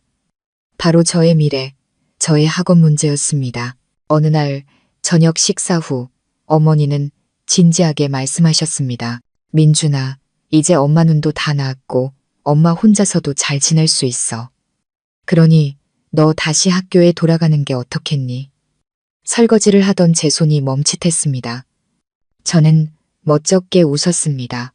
엄마, 무슨 말씀이세요? 제 나이가 벌써 17인데 이제 와서 무슨 공부예요? 제 친구들은 벌써 고등학교 졸업할 나이고 어떤 녀석은 장가도 갔어요. 배움에 늦은 때가 어디 있니? 넌 똑똑하니까 이대로 포기하기엔 너무 아까워. 학교에 가. 학비는 엄마가 어떻게든 마련해 볼게. 텃밭에 채소라도 더 심고 닭이라도 더 키워서 팔면 돼. 어머니는 끈질기셨습니다. 우리 모자의 논쟁은 며칠 동안 계속되었습니다. 어머니는 제가 더 밝은 미래를 갖길 원하셨고 저는 제 나이가 부끄러웠습니다. 게다가 저는 이미 육체노동에 집안의 가장 노릇에 익숙해져 있었습니다. 어머니가 괜찮다고 하셔도 또다시 어머니께 짐이 되고 싶지 않았습니다. 제가 끝까지 고집을 부리자 어머니는 더 이상 아무 말씀도 하지 않으셨습니다. 하지만 포기하지 않으셨다는 것을 저는 알고 있었습니다. 그러던 어느 날 오후 제가 일을 마치고 집에 돌아오니 이장님께서 어머니와 함께 차를 마시고 계셨습니다. 저는 의아해하며 인사를 드리고 자리에 앉았습니다. 이장님은 제 머리부터 발끝까지 훑어보시더니 고개를 끄덕이며 칭찬하셨습니다. 이야, 우리 민준이 아주 늠름하고 듬직해졌네. 과연 우리 동네 대표 청년다워. 저는 무슨 영문인지 몰라 그저 웃기만 했습니다. 이장님께서 품에서 종이 한 장을 꺼내 탁자 위에 올려놓으셨을 때 저는 비로소 어리둥절해졌습니다. 그것은 군 입대 영장이었고 거기에는 제 이름이 똑똑히 적혀 있었습니다. 저는 놀라움과 의문이 가득한 눈으로 어머니를 쳐다보았습니다. 그제야 어머니는 차분하게 설명하셨습니다. 엄마가 면사무소에 가서 신청했다. 엄마가 정말 많이 생각했어. 민준아, 네가 학교에 돌아가기 싫다면 차라리 군대에 가거라. 군대는 너를 진짜 사나이로 만들어줄 거야. 규칙과 의지를 가르쳐 줄 거고 그 안에서 공부나 기술을 배울 기회도 있을 거다. 그것도 네가 성장하고 나라의 보탬이 되는 길이야. 네가 가더라도 엄마는 혼자 잘 지낼 수 있으니 걱정하지 말고. 그 순간 저는 할 말을 잃었습니다. 어머니가 밉지 않았습니다. 오히려 너무나도 감사하고 죄송했습니다. 가난하고 배움이 짧은 우리 어머니는 아들이 더 나은 미래를 살게 하기 위해 자신이 할 수 있는 모든 방법을 찾고 계셨던 겁니다. 학교로 가는 길이 막히자 어머니는 제게 또 다른 길을 열어주신 것이죠. 저는 어머니의 맑은 눈을 바라보았습니다. 고통으로 인해 오랜 세월 어둠 속에 갇혀있던 그 눈이 이제는 저를 향한 커다란 희망으로 반짝이고 있었습니다. 제가 어떻게 거절할 수 있었을까요? 저는 입대 영장을 집어들고 또렷한 목소리로 말했습니다. 이장님, 어머니, 저 가겠습니다. 제가 입대하는 날 온 동네 사람들이 나와 저를 배웅해 주었습니다. 어머니는 고운 한복을 입고 자랑스러운 얼굴로 웃고 계셨습니다. 어머니는 울지 않으셨습니다. 그저 건강 잘 챙겨라, 상관 말씀 잘 들어라, 훈련 열심히 받아라, 끝없이 당부만 하셨습니다. 그리고 제 손에 어머니가 직접 수놓은 작은 손수건 하나를 쥐어주셨습니다. 거기엔 제 이름의 준자가 작게 새겨져 있었습니다. 저는 군용 트럭에 올라타 뒤를 돌아보았습니다. 어머니의 모습이 점점 작아지다 마을 어귀 대나무 숲 뒤로 사라졌습니다. 제 인생의 새로운 막, 군인으로서의 삶이 시작된 것입니다. 군용 트럭은 저를 포함한 앳된 청년들을 싣고 정든 고향을 떠나 낯선 땅으로 향했습니다. 제가 배치된 부대는 강원도 깊은 산골, 최전방 지역에 있었습니다. 산세는 험준했고 기후는 혹독했습니다. 여름엔 살인적인 더위가 겨울엔 뼈를 내는 추위가 계속되었습니다. 군 생활은 제가 상상했던 것과는 완전히 달랐습니다. 모든 것은 칼 같은 군기 아래 이루어졌습니다. 기상, 점호, 식사, 취침까지 모든 것이 정해진 시간에 따라 움직였습니다. 연병장에서의 고된 훈련은 갓 20살이 된 청년들의 체력을 남김없이 소진시켰습니다. 저희는 땡볕 아래서 제식 훈련을 받아야 했고 무거운 군장을 메고 수십 킬로미터의 산길을 행군해야 했으며 총기 사용법과 수류탄 투척법을 배워야 했습니다. 곱게 자란 많은 동기들은 그 고됨을 이기지 못했습니다. 어떤 이는 울면서 집에 보내달라고 했고 어떤 이는 훈련을 빠질 궁리만 했습니다. 하지만 저는 단 한 번도 불평하지 않았습니다. 과거의 혹독한 노동은 이미 제게 강인한 체력과 의지를 길러주었습니다. 벽돌을 나르고 시멘트를 이고 비계를 오르던 것에 비하면 이 훈련들은 힘들었지만 저를 쓰러뜨릴 수는 없었습니다. 지칠 때마다 저는 어머니가 주신 손수건을 꺼내 보았습니다. 고향에 계신 어머니의 모습이 모든 것을 이겨낼 수 있는 가장 큰 힘이 되었습니다. 저는 미친 듯이 훈련에 매달렸습니다. 언제나 가장 먼저 일어나고 가장 늦게 잠들었습니다. 아무리 힘든 임무가 주어져도 저는 가장 먼저 자원했습니다. 텃밭을 가꾸는 작업부터 야간 순찰까지 저는 모든 임무를 완벽하게 해냈습니다. 저의 성실함과 강인한 정신력은 지휘관들의 눈에 띄었습니다. 저는 종종 다른 병사들을 독려하는 모범 사례로 꼽히곤 했습니다. 그러던 어느 날 제군 생활의 전환점이 되는 큰 사건이 일어났습니다. 그날 밤은 연말이었고 모두가 깊은 잠에 빠져 있을 때였습니다. 갑자기 요란한 비상벨이 울렸습니다. 부대 아래 산골 마을에서 큰 불이 났다는 소식이었습니다. 저희 부대는 즉시 화재, 진압 및 구조 명령을 받았습니다. 현장에 도착했을 때 마을의 절반이 이미 불바다에 휩싸여 있었습니다. 나무로 지은 집들은 순식간에 불길에 휩싸여 타오르고 있었습니다. 매서운 겨울바람은 불길을 더욱 거세게 만들었습니다. 사람들의 울부짖음과 비명이 고요한 밤의 정적을 갈기갈기 찢어놓았습니다. 그 아비규환의 현장은 아버지가 돌아가시던 날을 떠올리게 했습니다. 무력감과 고통이 다시금 밀려왔습니다. 하지만 이번에 저는 더 이상 어린아이가 아니었습니다. 저는 군인이었습니다. 저는 동료들과 함께 지체 없이 불길 속으로 뛰어들었습니다. 상황은 매우 위급했습니다. 불타는 집안에 노인과 아이들이 갇혀 있었습니다. 곧 무너져 내릴 듯한 집에서 아이의 울음소리가 들려왔을 때 저는 망설이지 않았습니다. 물에 적신 담요를 뒤집어 쓰고 그대로 불길 속으로 뛰어들었습니다. 살을 태울 듯한 열기가 덮쳐왔고 자욱한 연기에 눈을 뜰 수도 숨을 쉴 수도 없었습니다. 저는 어둠 속을 더듬거리다 마침내 마루 밑에서 울고 있는 여자아이를 발견했습니다. 아이를 재빨리 들어올려 제 몸으로 감싼 뒤 탈출구를 찾아 달렸습니다. 제가 문 밖으로 뛰쳐나오는 순간 집 전체가 거대한 불기둥과 함께 무너져 내렸습니다. 아이를 구한 뒤 저는 다시 다른 집들을 향해 달려갔습니다. 제가 몇 명이나 구했는지는 기억나지 않습니다. 그저 달리고 소리치고 사람들을 불길 밖으로 끌어낼 뿐이었습니다. 머리카락은 불에 그을렸고 군복은 찢어졌으며 온몸은 화상으로 타는 듯 아팠습니다. 하지만 아무것도 느껴지지 않았습니다. 제 머릿속엔 오직 사람을 구해야 한다는 생각뿐이었습니다. 마침내 화재는 진압되었습니다. 날이 밝았을 때 마을은 잿더미만 남았습니다. 재산 피해는 막심했지만 다행히 사망자는 단 한 명도 없었습니다. 모두 저희 군인들의 용감한 희생 덕분이었고 특히 저의 공이 컸습니다. 저의 영웅적인 행동은 부대 전체에 알려졌습니다. 저는 부대원들 앞에서 표창을 받았고 용감한 시민상까지 받게 되었습니다. 일개 병사였던 저는 하사로 특별 진급했습니다. 불길 속에서 몸을 던져 사람들을 구한 젊은 군인의 이야기는 사단 전체에 퍼져나갔습니다. 저는 부대의 자랑이 되었습니다. 저는 어머니께 편지를 써서 모든 소식을 전했습니다. 고향의 어머니께서 제 소식을 듣고 얼마나 기뻐하고 자랑스러워하실지 눈에 선했습니다. 화재 사건의 영웅이 된 후 저의 군 생활은 많이 달라졌습니다.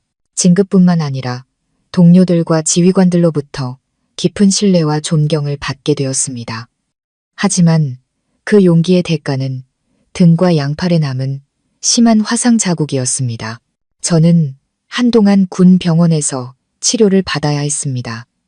그리고 바로 그곳에서 운명처럼 제 남은 인생을 함께할 여인을 만나게 되었습니다.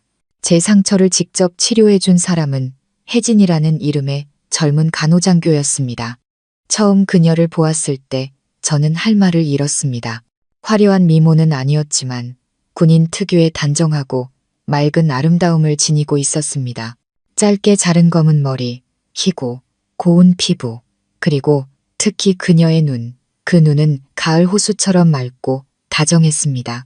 혜진 씨가 제 상처에 붕대를 감아줄 때 그녀의 손길은 너무나도 부드럽고 섬세해서 거의 고통을 느낄 수 없었습니다. 그녀는 조심스럽게 치료를 하면서 이따금 고개를 들어 아프지 않으세요? 라고 물어보곤 했습니다. 그 목소리는 산새의 지저귀처럼 맑고 청아했습니다. 병원에 있는 동안 혜진 씨는 매일 저를 돌봐주었습니다. 우리는 점점 더 많은 이야기를 나누었습니다. 저는 그녀에게 제 파란만장했던 삶에 대해 이야기했습니다. 돌아가신 아버지와 저를 위해 모든 것을 희생하신 새어머니에 대해서요. 학교를 그만두고 공사판을 전전했던 고된 날들과 어머니가 다시 눈을 뜨셨을 때의 벅찬 기쁨에 대해서도요. 혜진 씨는 제 이야기에 귀를 기울였습니다. 그녀의 눈은 때로는 연민으로, 때로는 눈물이 고인 채 슬픔으로 빛났습니다. 그녀의 진심 어린 공감은 고난에 단련되어 굳어있던 제 마음을 부드럽게 만들었습니다. 혜진 씨도 자신의 이야기를 해주었습니다. 그녀 역시 부모님을 일찍 여인 고아였습니다. 혜진 씨의 부모님은 두 분 다 군인이셨는데 그녀가 갓난아기였을 때 작전 중 순직하셨다고 합니다. 그 후 아버지의 동료였던 분께 입양되었다고 했습니다. 양아버지 역시 군 장교셨는데 그녀를 친딸처럼 아끼고 사랑하며 의사의 길로 이끌어 주셨다고요. 혜진 씨의 이야기는 우리 사이에 보이지 않는 강한 유대감이 있다는 것을 느끼게 했습니다. 우리 둘 다 부모의 사랑을 제대로 받지 못했고 역경 속에서 성장했다는 공통점이 있었죠. 우리의 대화는 계속되었습니다. 우리는 서로에게서 영혼의 동반자를 발견했습니다. 저는 혜진 씨의 아름다운 외모뿐만 아니라 그녀의 따뜻한 마음과 강인한 의지력에 반했습니다. 혜진 씨는 저의 굳센 의지와 효심을 존경한다고 말해 주었습니다. 우리 사이의 감정은 봄날의 꽃처럼 자연스럽고 순수하게 피어났습니다. 제가 상처를 모두 회복하고 부대로 복귀해야 하는 날, 제 마음은 이루 말할 수 없는 슬픔으로 가득 찼습니다. 헤어지기 전 저는 용기를 내어 그녀에게 말했습니다. 저 혜진 씨께 편지를 써도 되겠습니까? 혜진 씨는 아무 말 없이 그저 환하게 미소 지었습니다. 그 미소는 제가 가장 기다리던 대답이었습니다. 그때부터 수백 킬로미터의 산길을 넘어오는 편지는 우리 사랑의 다리가 되어 주었습니다. 저는 매주 혜진 씨의 편지를 사막의 나그네가 오아시스를 기다리듯 애타게 기다렸습니다. 우리는 편지를 통해 일상의 모든 것을 나누었습니다. 저의 고된 훈련 이야기부터 혜진 씨의 피곤한 야간 당직 이야기까지 기쁨과 슬픔, 미래에 대한 꿈과 계획을 공유했습니다. 우리의 사랑은 그 얇은 편지지를 통해 더욱 단단하고 깊어졌습니다. 1년 넘게 편지를 주고받은 후 저는 부대에서 열흘간의 휴가를 받았습니다. 제가 가장 먼저 한 일은 집으로 가는 것이 아니라 혜진 씨가 있는 부대로 달려간 것이었습니다. 오랜 시간 떨어져 있다. 다시 만난 우리는 벅찬 감정을 숨길 수 없었습니다. 혜진 씨는 조금 수척해 보였지만 그녀의 눈은 여전히 그날처럼 맑고 다정했습니다. 그녀 앞에 서니 저는 더 이상 연병장을 호령하는 하사가 아니라 그저 수줍고 어쩔 줄 모르는 한 청년일 뿐이었습니다. 그날 밤 둥근 달빛 아래서 저는 그녀에게 청혼했습니다. 꽃도 반지도 없었습니다. 오직 한 군인의 진실한 마음뿐이었습니다. 혜진 씨, 저와 결혼해 주십시오. 군인인 저와의 삶은 앞으로도 고되고 힘들 수 있습니다. 부유한 삶을 약속할 수는 없지만 제 평생을 바쳐 당신을 사랑하고 지켜주겠다고 약속합니다. 혜진 씨는 울었습니다. 그리고 행복의 눈물 속에서 고개를 끄덕였습니다. 우리는 앞으로 닥쳐올 어떤 시련에도 굴하지 않고 평생을 함께하기로 약속했습니다. 혜진 씨에게 청혼을 승낙받은 기쁨이 채가시기도 전에 제게는 새로운 임무가 주어졌습니다. 저희 부대에서 북쪽의 더 험준한 산악지대에 새로운 부대를 창설하는 임무를 맡게 된 것입니다. 그동안의 공로를 인정받아 저는 그 임무를 이끌 팀장으로 임명되었습니다. 이것은 큰 영광인 동시에 엄청난 도전이었습니다. 이번 임무는 기약이 없었습니다. 이 소식은 막 피어나기 시작한 우리 사랑에 찬물을 끼얹는 것과 같았습니다. 저는 며칠 안에 떠나야 했습니다. 또다시 이별이 우리를 기다리고 있었습니다. 저는 혜진 씨를 보며 미안한 마음뿐이었습니다. 그녀에게 아무것도 해주지 못했는데 또다시 기다림과 희생을 강요해야 했습니다. 하지만 혜진 씨는 단 한마디의 원망도 하지 않았습니다. 그녀는 제 손을 꼭 잡고 단호한 눈빛으로 말했습니다. 당신이 어디를 가든 전 기다릴 거예요. 국가의 임무가 최우선이잖아요. 전 당신이 자랑스러워요. 다만 우리 결혼하기로 약속했잖아요. 당신이 마음에 걸리는 것 없이 떠났으면 좋겠어요. 저는 혜진 씨의 뜻을 이해했습니다. 우리는 제가 떠나기 전 아주 간소하게 결혼식을 올리기로 했습니다. 그것은 정말 특별한 결혼식이었습니다. 화려한 예식장도 풍성한 음식도 없었습니다. 우리의 결혼식은 혜진 씨 부대 강당에서 열렸습니다. 하객은 그녀의 동료 몇 명과 저의 지휘관뿐이었습니다. 혜진 씨의 양아버지께서도 먼 곳에 임무 수행 중이셔서 참석하지 못하셨습니다. 우리는 군복을 입은 채 간소하게 차려진 상 앞에서 평생을 함께할 것을 맹세했습니다. 우리의 신혼 첫날 밤은 혜진 씨 부대 숙소에서 함께 보낸 짧은 몇 시간이 전부였습니다. 날이 밝기 전 저는 또다시 떠나야 했습니다. 이번 이별은 그 어느 때보다 가슴 아팠습니다. 우리는 부부가 되었지만 결혼식 바로 다음 날 헤어져야 했습니다. 저는 혜진 씨를 품에 안고 그녀의 얼굴 하나하나를, 그녀의 온기를 가슴에 새기려 했었습니다. 몸 조심하고 가끔 엄마한테 내 대신 편지 좀 써줘. 꼭 돌아올게. 저는 목이 메어 말했습니다. 혜진 씨는 울지 않았습니다. 저를 안심시키려는 듯 애써 미소 지으며 고개를 끄덕였습니다. 하지만 저는 그녀의 마음속에 거친 폭풍우가 몰아치고 있다는 것을 알 수 있었습니다. 그 후의 시간은 제 인생에서 가장 힘든 시련의 연속이었습니다. 제가 파견된 곳은 전기와 물은 물론 식량조차 부족한 오지 중에 오지였습니다. 저와 대원들은 직접 땅을 개간하고 집을 짓고 농사를 지어야 했습니다. 일은 고되고 질병과 맹수의 위협이 항상 도사리고 있었습니다. 더 이상 버틸 수 없다고 생각한 순간도 있었습니다. 하지만 그때마다 혜진 씨의 편지가 수천 리 길을 날아와 제게 도착했습니다. 그것이 저를 버티게 한 유일한 힘이었습니다. 혜진 씨는 자신의 외로움이나 힘든 점에 대해서는 한마디도 하지 않았습니다. 그저 부대의 즐거운 이야기들을 들려주며 제가 임무를 완수할 수 있도록 격려해 주었습니다. 그리고 저희 어머니께도 꾸준히 편지를 썼습니다. 우리가 결혼했다는 소식, 제가 건강하다는 안부, 그리고 제 대신 어머니를 걱정하는 말을 전했습니다. 심지어 자신의 얼마 안 되는 월급을 쪼개 어머니께 용돈으로 보내드리기도 했습니다. 그녀의 편지를 읽고 자상한 며느리에 대해 말씀하시는 어머니의 편지를 받아볼 때면 제 가슴은 무한한 감사와 사랑으로 벅차올랐습니다.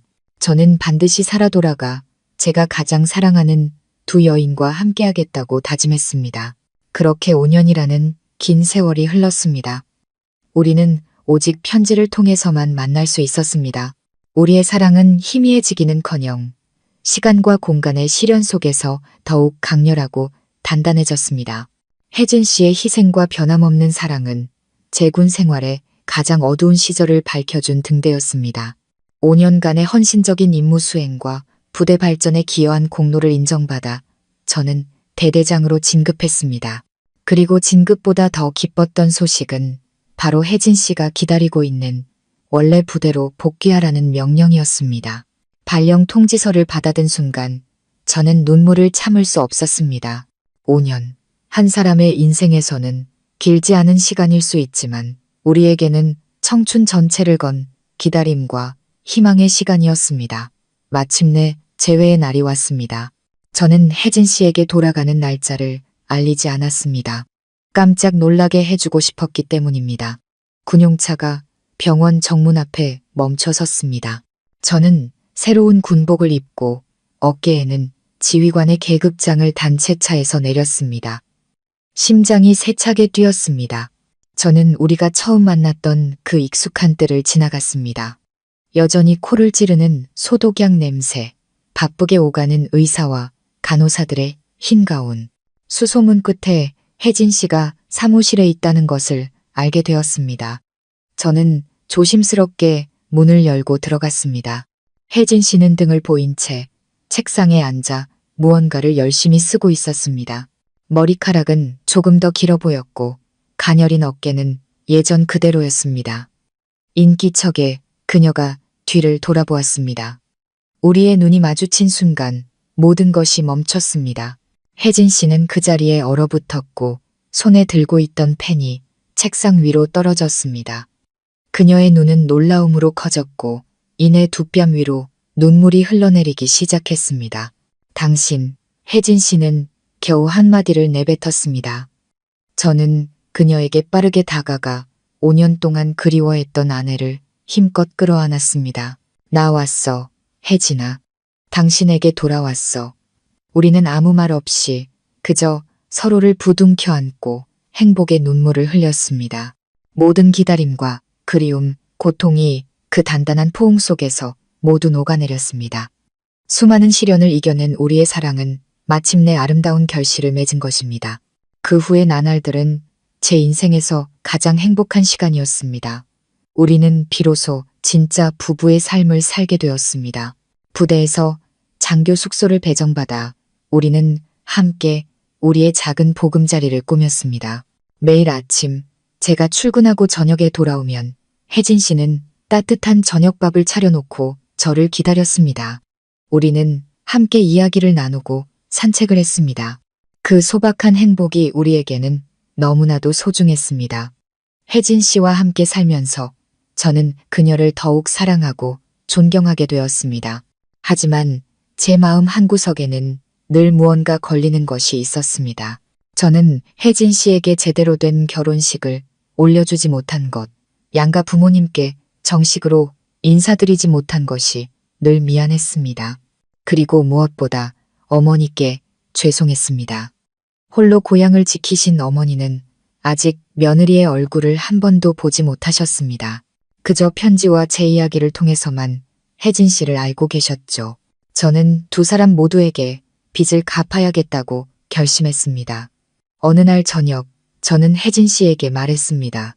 여보, 우리 고향에 갑시다. 가서 제대로 된 결혼식을 올리는 거야. 온 동네 사람들이 당신이 내 아내라는 걸 알게 해주고 싶어. 그리고 엄마가 며느리 얼굴도 보고 온전한 기쁨을 누리시게 해드리고 싶어. 혜진 씨는 눈물을 글썽이며 저를 바라보았습니다. 그녀는 고개를 끄덕이며 제 어깨에 기댔습니다. 나도 어머님께 정식으로 인사드리고 싶었어요. 제 손으로 어머님을 모시고 싶어요. 그리하여 장기 휴가를 신청한 후 저와 혜진 씨는 고향으로 가는 기차에 몸을 실었습니다. 제 마음은 설렘으로 가득 찼습니다. 곧 어머니를 다시 뵙고 현명하고 아름다운 제 아내를 소개해드릴 수 있게 된 것입니다. 저는 어머니가 동네 사람들 앞에서 어깨를 으쓱하실 수 있도록 성대한 결혼식을 열어드리고 싶었습니다. 하지만 저는 전혀 알지 못했습니다. 그 결혼식에서 엄청난 비밀이 수십 년간 묻혀있던 거대한 비밀이 밝혀지리라는 것을요. 우리를 태운 기차는 맑은 가을 아침을 가르며 달렸습니다. 혜진 씨 곁에 앉아 창밖으로 스쳐 지나가는 익숙한 고향 풍경을 바라보니 가슴 벅찬 감정이 밀려왔습니다. 몇 년 만의 귀향인가. 떠날 때는 어리숙한 훈련병이었는데 돌아오는 지금은 대대장이 되어 어깨에는 계급장을 달고 옆에는 현명한 아내와 함께였습니다. 기차역에서 내려 마을로 가는 버스를 탔습니다. 예전의 흙길은 아스팔트로 포장되었지만 길가에 대나무 숲과 강둑, 굽이치는 강물은 기억 속 그대로였습니다. 마을 어귀에 도착하자마자 동네 어른들이 저를 알아보고 반갑게 맞아주셨습니다. 모두들 저의 성공적인 귀향을 축하해 주었고 혜진 씨의 아름다움과 현숙함에 칭찬을 아끼지 않으셨습니다. 혜진 씨는 조금 수줍어했지만 다정한 미소와 예의 바른 태도로 금세 사람들의 마음을 사로잡았습니다. 저 멀리 대문 앞에서 저를 기다리고 계신 어머니의 모습이 보였습니다. 어머니는 그새 머리에 흰서리가 내렸지만 여전히 정정하고 눈빛은 총명하셨습니다. 저를 보자 어머니는 벅찬 감정을 숨기지 못하고 달려나와 저를 와락 껴안으셨습니다. 내 아들 민준아, 정말 네가 왔구나. 저도 어머니를 힘껏 끌어안았습니다. 익숙한 어머니의 향기에 코끝이 찡해졌습니다. 어머니, 저 왔어요. 이제 어머니 곁으로 왔어요. 어머니와 혜진 씨가 마주하는 순간은 제 평생 잊지 못할 장면이었습니다. 혜진 씨는 공손히 고개를 숙여 인사하며 고운 목소리로 말했습니다. 어머님, 처음 뵙겠습니다. 민준 씨 아내 혜진입니다. 어머니는 혜진 씨의 손을 잡고 머리부터 발끝까지 며느리를 훑어보셨습니다. 어머니의 눈에 눈물이 고였습니다. 아이고, 네가 우리 며느리로구나. 이렇게 예쁘고 복스럽게 생겼을 줄이야. 아들 녀석한테 이야기만 듣고 내 편지만 받아보다가 이제야 보는구나. 그동안 이 녀석 돌봐주느라 고생 많았다. 정말 고맙다, 아가. 혜진 씨의 눈에도 눈물이 맺혔습니다. 아닙니다, 어머님. 제가 해야 할 일인걸요. 제 인생에서 가장 소중한 두 여인이 서로를 꼭 껴안았습니다. 저는 그 순간 비로소 제게 온전한 가족이 생겼다는 것을 느꼈습니다. 우리의 결혼식은 빠르게 하지만 정성껏 준비되었습니다. 온 동네 사람들이 자기 일처럼 나서서 도와주셨습니다. 마당에는 천막이 쳐지고 오색등과 꽃으로 화려하게 장식되었습니다. 웃음소리와 축하의 말이 온 동네에 울려 퍼졌습니다. 어머니는 세상에서 가장 행복해 보이셨습니다.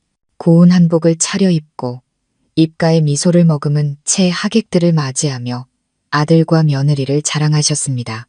만족스러운 어머니의 미소를 보니 제 모든 희생과 고생이 같이 있었다는 생각이 들었습니다. 결혼식 날 저와 혜진 씨는 신랑 신부 예복을 입고 하객들을 맞이하고 있었습니다. 그때 마을 어귀에서 군용 제프차 한 대가 천천히 들어왔습니다. 당시 저희 시골 마을에서는 보기 드문 고급 차였기에 모두의 시선이 쏠렸습니다. 차 문이 열리고 별이 빛나는 견장을 단 위엄 있는 모습에 중년 장교 한 분이 내렸습니다.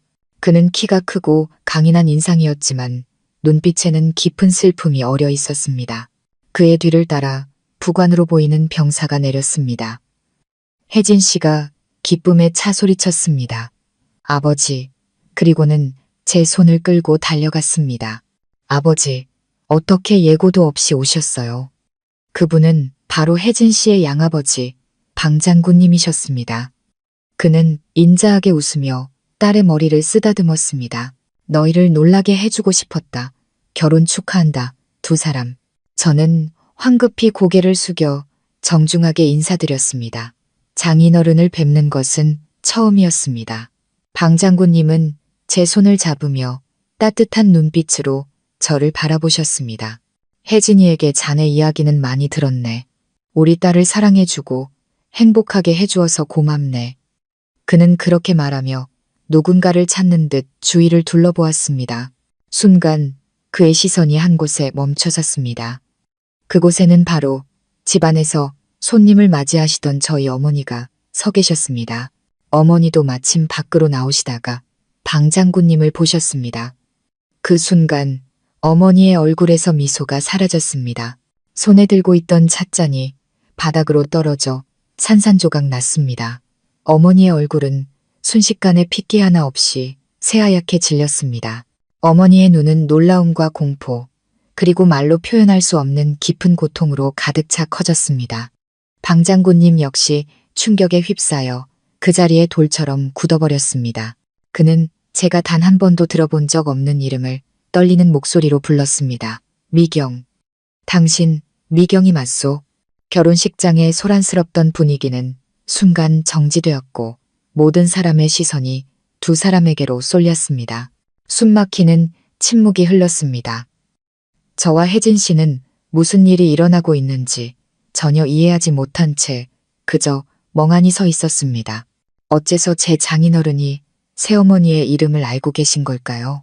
그리고 왜 두 분은 마치 전생에서부터 알고 지낸 사이처럼 그토록 깊은 슬픔과 원망이 담긴 눈으로 서로를 바라보는 걸까요?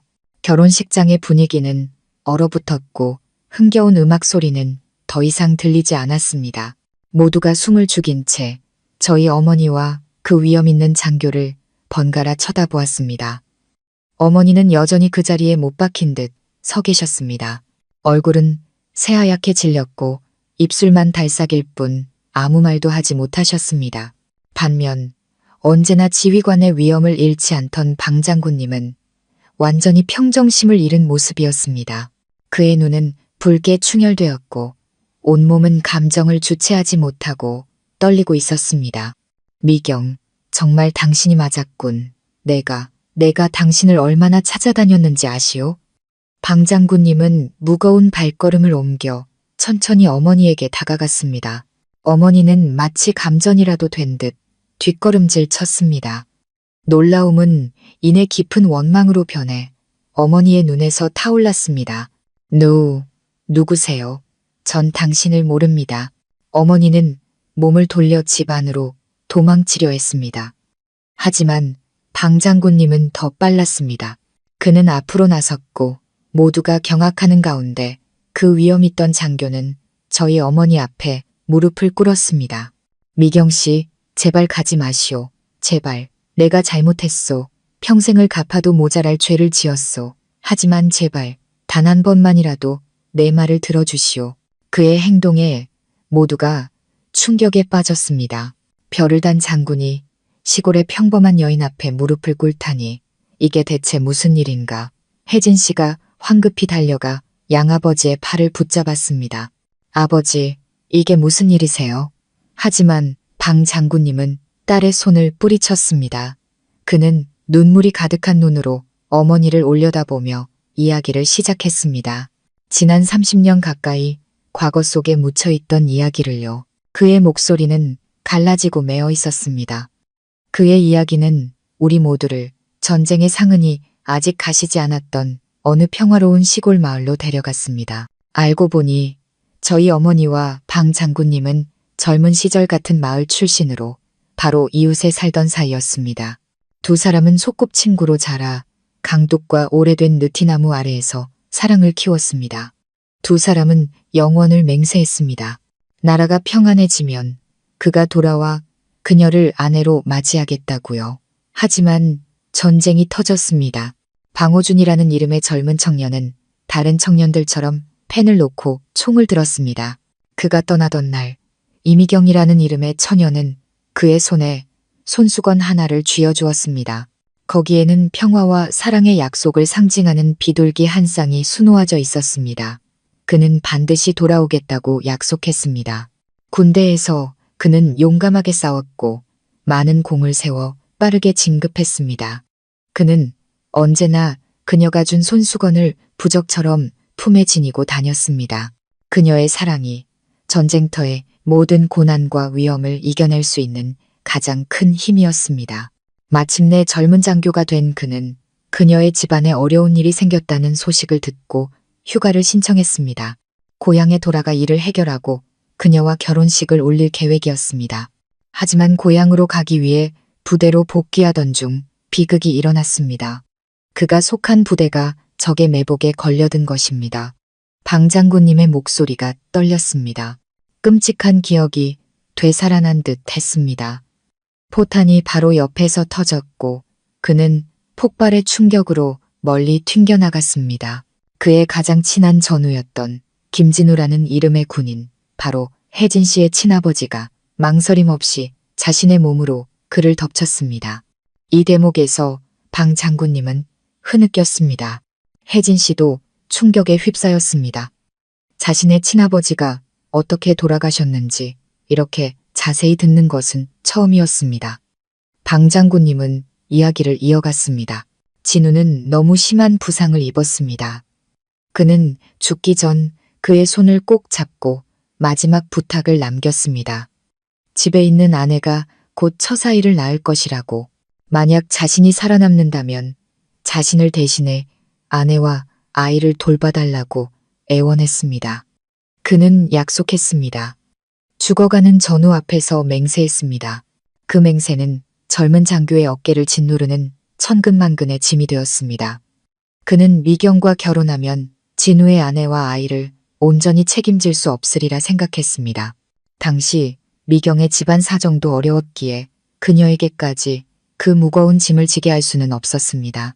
며칠 밤낮을 고뇌한 끝에 그는 가장 잔인한 결정을 내렸습니다. 내가 당신에게 편지를 썼소.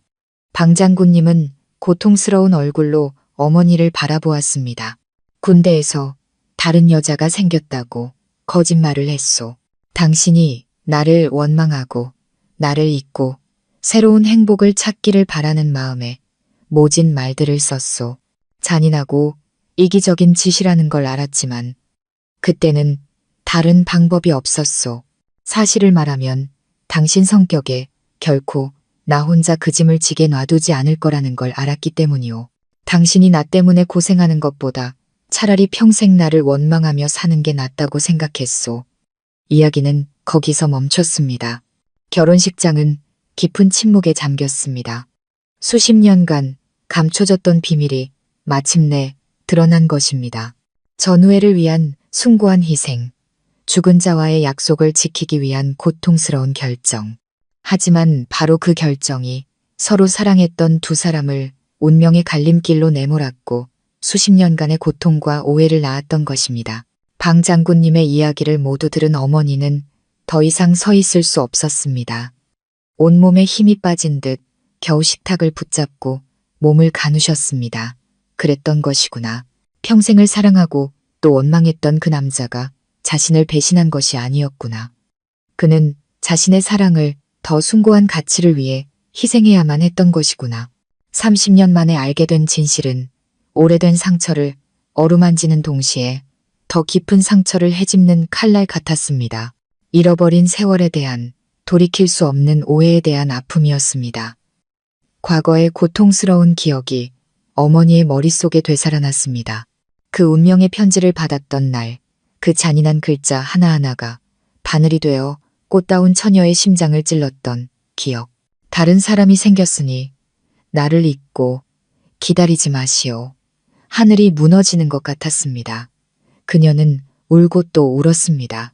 사실이 아닐 거라 믿으며 답장을 보냈지만 답은 오지 않았습니다. 넋이 나간 사람처럼 매일 마을 어귀를 서성이며 그저 헛된 희망을 품었습니다. 그러다 얼마 후 그가 전사했다는 소식을 들었습니다. 같은 부대에 있던 고향 사람이 전해준 소식이었습니다. 어쩌면 전쟁의 혼란 속에서 생긴 착오였을 수도, 혹은 그녀의 마지막 희망마저 끊어내려는 그의 마지막 배려였을 수도 있었습니다. 그 두 번째 충격은 그녀를 완전히 무너뜨렸습니다. 세상은 온통 칠흑 같은 어둠으로 변했습니다. 그녀는 울고 또 울었습니다. 눈이 퉁퉁 붓고 시력이 점점 흐려지다 마침내 완전히 어둠 속에 갇혔습니다. 너무나 큰 슬픔이 마음의 병이 되어 그녀의 눈에서 빛을 앗아간 것입니다. 그 후는 어둠과 고통의 나날이었습니다. 집안에 우환이 닥쳤고 그녀는 정처 없이 떠돌았습니다. 그러다 운명처럼 저희 아버지를 만난 것입니다. 그녀는 첫사랑의 아픈 기억을 가슴 깊이 묻고 영원히 아물지 않을 상처로 간직하며 살아왔습니다. 한편 방 장군님 역시 죄책감 속에서 살아가고 있었습니다. 그녀에게 절연의 편지를 보낸 후 그는 전사한 전우의 아내를 찾아갔습니다. 그리고 약속대로 그녀와 갓 태어난 딸을 돌보았습니다. 하지만 전우의 아내는 남편을 잃은 슬픔과 약해진 몸 때문에 혜진 씨를 낳고 얼마 지나지 않아 세상을 떠났습니다. 그는 홀로 갓난아기를 키우며 혜진 씨를 양딸로 삼아 친아버지의 모든 사랑을 쏟아부었습니다. 그는 딸에게 혜진이라는 이름을 지어주었습니다. 친어머니가 지어주고 싶어 했던 이름이었죠. 하지만 그 이름 속에는 자신이 사랑했던 여인 미경이 가장 좋아했던 꽃의 이름 한 글자를 담고 싶은 그의 마음도 숨어 있었습니다. 그는 수십 년간 단 하루도 미경을 잊은 날이 없었습니다. 몇 번이나 몰래 고향에 돌아와 그녀를 찾았지만 아무도 그녀의 소식을 알지 못했습니다. 큰 전쟁통에 그녀의 가족이 어디론가 떠나버렸다는 말뿐이었습니다. 모든 흔적이 사라져버렸습니다. 그는 그저 죽은 전우와 살아있는 연인 모두에게 빚을 졌다는 죄책감 속에서 살아갈 뿐이었습니다. 하나의 약속, 운명적인 오해로 갈라진 두 사람의 운명. 그들은 수십 년간 평행선을 그리며 살아오다. 이렇게 기막힌 상황 속에서 바로 자신들의 자녀의 결혼식에서 재회한 것입니다. 진실이 드러나고 묵은 슬픔이 터져나왔지만 그것은 한 세대를 관통한 오해를 풀 수 있는 유일한 열쇠이기도 했습니다. 결혼식장은 쥐죽은 듯 조용했습니다. 모두가 방 장군님과 저희 어머니의 비극적이고 숭고한 사랑 이야기에 숨을 죽이고 귀를 기울였습니다. 많은 사람들의 뺨 위로 눈물이 흘러내렸습니다. 저는 혜진 씨 곁에 서서 복잡한 감정에 휩싸였습니다. 제가 존경하던 장인어른께 그런 아픈 과거가 있었다니, 제가 그토록 사랑하는 새어머니께서 그런 거대한 비밀을 안고 살아오셨다니. 혜진 씨도 울고 있었습니다. 그녀는 양아버지와 어머니의 엇갈린 사랑에 그리고 자신의 행복을 위해 평생을 희생하며 살아온 양아버지의 삶에 눈물을 흘렸습니다. 진실이 밝혀지고 비밀의 장막이 걷히자 어머니의 마음속에 응어리져 있던 원망은 연민과 안타까움으로 변했습니다. 어머니는 자신 앞에 무릎 꿇고 있는 남자를 바라보았습니다. 단 하나의 약속 때문에 사랑을 포기하고 평생을 고통 속에서 살아야 했던 남자를요. 어머니의 눈에서 다시 눈물이 흘렀습니다. 하지만 이번에는 원망의 눈물이 아닌 용서의 눈물이었습니다. 어머니는 천천히 허리를 굽혀 떨리는 손으로 방 장군님의 어깨를 잡았습니다. 일어나세요. 이미 오래전 일인걸요. 전 당신을 원망하지 않아요. 어머니의 그 한마디는 메말라 있던 방 장군님의 영혼에 단비처럼 스며들었습니다. 그는 믿을 수 없다는 눈빛으로 어머니를 올려다보았습니다. 미경 씨, 진심이요? 정말 나를 용서하는 거요? 어머니는 고개를 끄덕이며 조용히 뺨에 눈물을 닦았습니다. 그 순간 수십 년간 이어진 모든 고통과 오해가 눈 녹듯 사라지는 것 같았습니다. 결혼식장은 안도의 한숨과 감동의 흐느낌으로 가득 찼습니다. 그 벅찬 분위기 속에서 잠시 평정을 되찾은 방 장군님은 누구도 예상치 못한 행동을 했습니다. 그는 저와 혜진 씨를 그리고 다시 어머니를 결연한 눈빛으로 바라보았습니다. 그리고는 위험 있는 지휘관의 목소리로, 하지만 그 안에 깊은 애정을 담아 또렷하게 말했습니다. 오늘은 내 딸 혜진이와 아들 민준이의 결혼식일세. 두 사람의 행복한 앞날을 진심으로 축복하네. 하지만 오늘 나는 이 기쁜 날을 빌어 과거의 실수를 바로잡고 30년 가까이 지키지 못했던 약속을 마저 지키려 하네. 그러고는 어머니를 향해 몸을 돌렸습니다. 무릎을 꿇는 대신 군복을 입은 채 늠름하게 서서 어머니의 눈을 똑바로 바라보며 진심을 담아 말했습니다. 미경 씨, 30년 전 나는 당신과의 약속을 지키지 못했소. 그리고 지난 30년간 단 하루도 마음 편히 잠든 날이 없었소. 오늘 여기 모인 모든 하객들과 우리 아이들 앞에서 당신에게 다시 한번 묻고 싶소. 그는 깊은 숨을 들이마신 후 한 글자 한 글자 힘주어 말했습니다. 이미경 씨, 나와 결혼해 주시겠소? 그 갑작스러운 청혼은 결혼식장을 또 한 번 충격에 빠뜨렸습니다. 30년 만의 청혼. 수많은 풍파를 겪은 뒤에야 다시 이어진 약속. 어머니는 당황과 수줍음이 뒤섞인 표정으로 소녀처럼 뺨을 붉혔습니다. 모든 사람의 시선이, 저와 혜진 씨의 간절한 시선이 어머니에게로 향했습니다. 우리 세대의 행복은 이루어졌습니다. 과연 부모님 세대의 행복도 그 모든 상실 끝에 다시 찾아올 수 있을까요? 그 갑작스럽지만 진심 어린 청혼 앞에서 어머니는 잠시 말을 잃었습니다. 폭풍우 같았던 어머니의 인생이 마치 한 편의 영화처럼 머릿속을 스쳐 지나가는 듯 했습니다. 고통과 원망, 외로움의 밤들이 있었습니다. 하지만 그 모든 것 위에는 맑고 뜨거웠던 첫사랑의 기억이 있었습니다.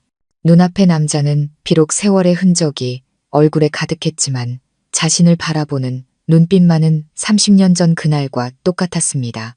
잠시의 침묵 끝에 어머니는 고개를 들어 방 장군님을 그리고 저와 혜진 씨를 바라보았습니다. 그리고는 인자하고 만족스러운 미소를 지으셨습니다.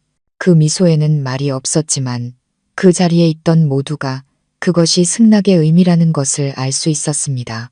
방 장군님은 터질 듯한 행복감에 어머니의 주름진 손을 꼭 잡았습니다. 황혼의 나이에 다시 만난 두 사람은 마치 풋풋한 첫사랑을 시작하는 연인처럼 수줍어했습니다. 결혼식장은 올해와 같은 박수와 환호성으로 가득 찼습니다. 저와 혜진 씨의 결혼식은 순식간에 두 배의 기쁨, 두 세대의 화합을 축하하는 자리가 되었습니다. 그날 이후 방 장군님과 어머니는 정식으로 혼인신고를 하셨습니다. 두 분은 따로 결혼식을 올리지 않았습니다. 자녀의 결혼식 날 이루어진 재회가 그 어떤 예식보다 의미 있고 완전한 결혼식이라고 생각하셨기 때문입니다. 전쟁과 오해로 갈라졌던 사랑은 마침내 30년 만에 행복한 결말을 맺었습니다. 우리의 삶은 그때부터 새로운 장을 열었습니다. 휴가가 끝난 후 저와 혜진 씨는 부대로 복귀했습니다. 하지만 이번에는 우리 둘만이 아니었습니다. 어머니와 아버지가 함께였습니다. 아버지는 조기 퇴역을 신청하시고 남은 여생을 어머니를 돌보는데 쓰기로 하셨습니다. 두 분은 고향에 남는 대신 저희와 함께 군인 아파트에서 살기로 결정하셨습니다. 저희 부부의 작은 집은 그 어느 때보다 따뜻하고 웃음소리가 넘쳐났습니다. 매일 아침 저와 아버지는 함께 운동을 하고 신문을 보며 세상 돌아가는 이야기를 나누었습니다. 아버지는 제게 장인이자 인생과 군 생활의 귀중한 경험을 전수해 주시는 스승이셨습니다. 어머니와 혜진 씨는 친모녀처럼 서로를 아꼈습니다. 함께 장을 보고 음식을 만들고 집 앞 작은 텃밭을 가꾸셨습니다. 어머니는 혜진 씨에게 맛깔스러운 고향 음식을 가르쳐 주셨고 의사인 혜진 씨는 어머니의 건강을 살뜰히 챙겼습니다. 내 식구가 저녁상에 둘러앉아 오순도순 이야기꽃을 피우는 모습을 볼 때면 제 마음은 평범하지만 거대한 행복으로 가득 찼습니다. 가난 속에서 태어나 어린 나이에 부모를 잃고 수많은 풍파를 겪었던 제 인생. 하지만 그 고난이 있었기에 저는 강인한 사람으로 성장할 수 있었습니다. 그리고 무엇보다 제 곁에는 언제나 위대한 사랑이 있었습니다. 몸이 불편하셨지만 누구보다 강했던 아버지의 사랑, 일찍 세상을 떠나신 어머니의 사랑, 그리고 저를 위해 모든 것을 희생하신 새어머니의 끝없는 사랑, 또한 변치 않는 믿음으로 저를 기다려준 아내의 사랑. 저희 가족의 이야기는 운명이 아무리 가혹하고 인생이 우리를 아무리 힘든 상황으로 내몰지라도 진실한 사랑과 용서, 그리고 숭고한 희생은 모든 것을 이겨낼 수 있는 등불이 되어준다는 것을 증명합니다. 그리고 마침내 비 온 뒤에 땅이 굳고 무지개가 뜨듯이 행복은 그것을 누릴 자격이 있는 사람들에게 반드시 찾아온다는 것을 말입니다.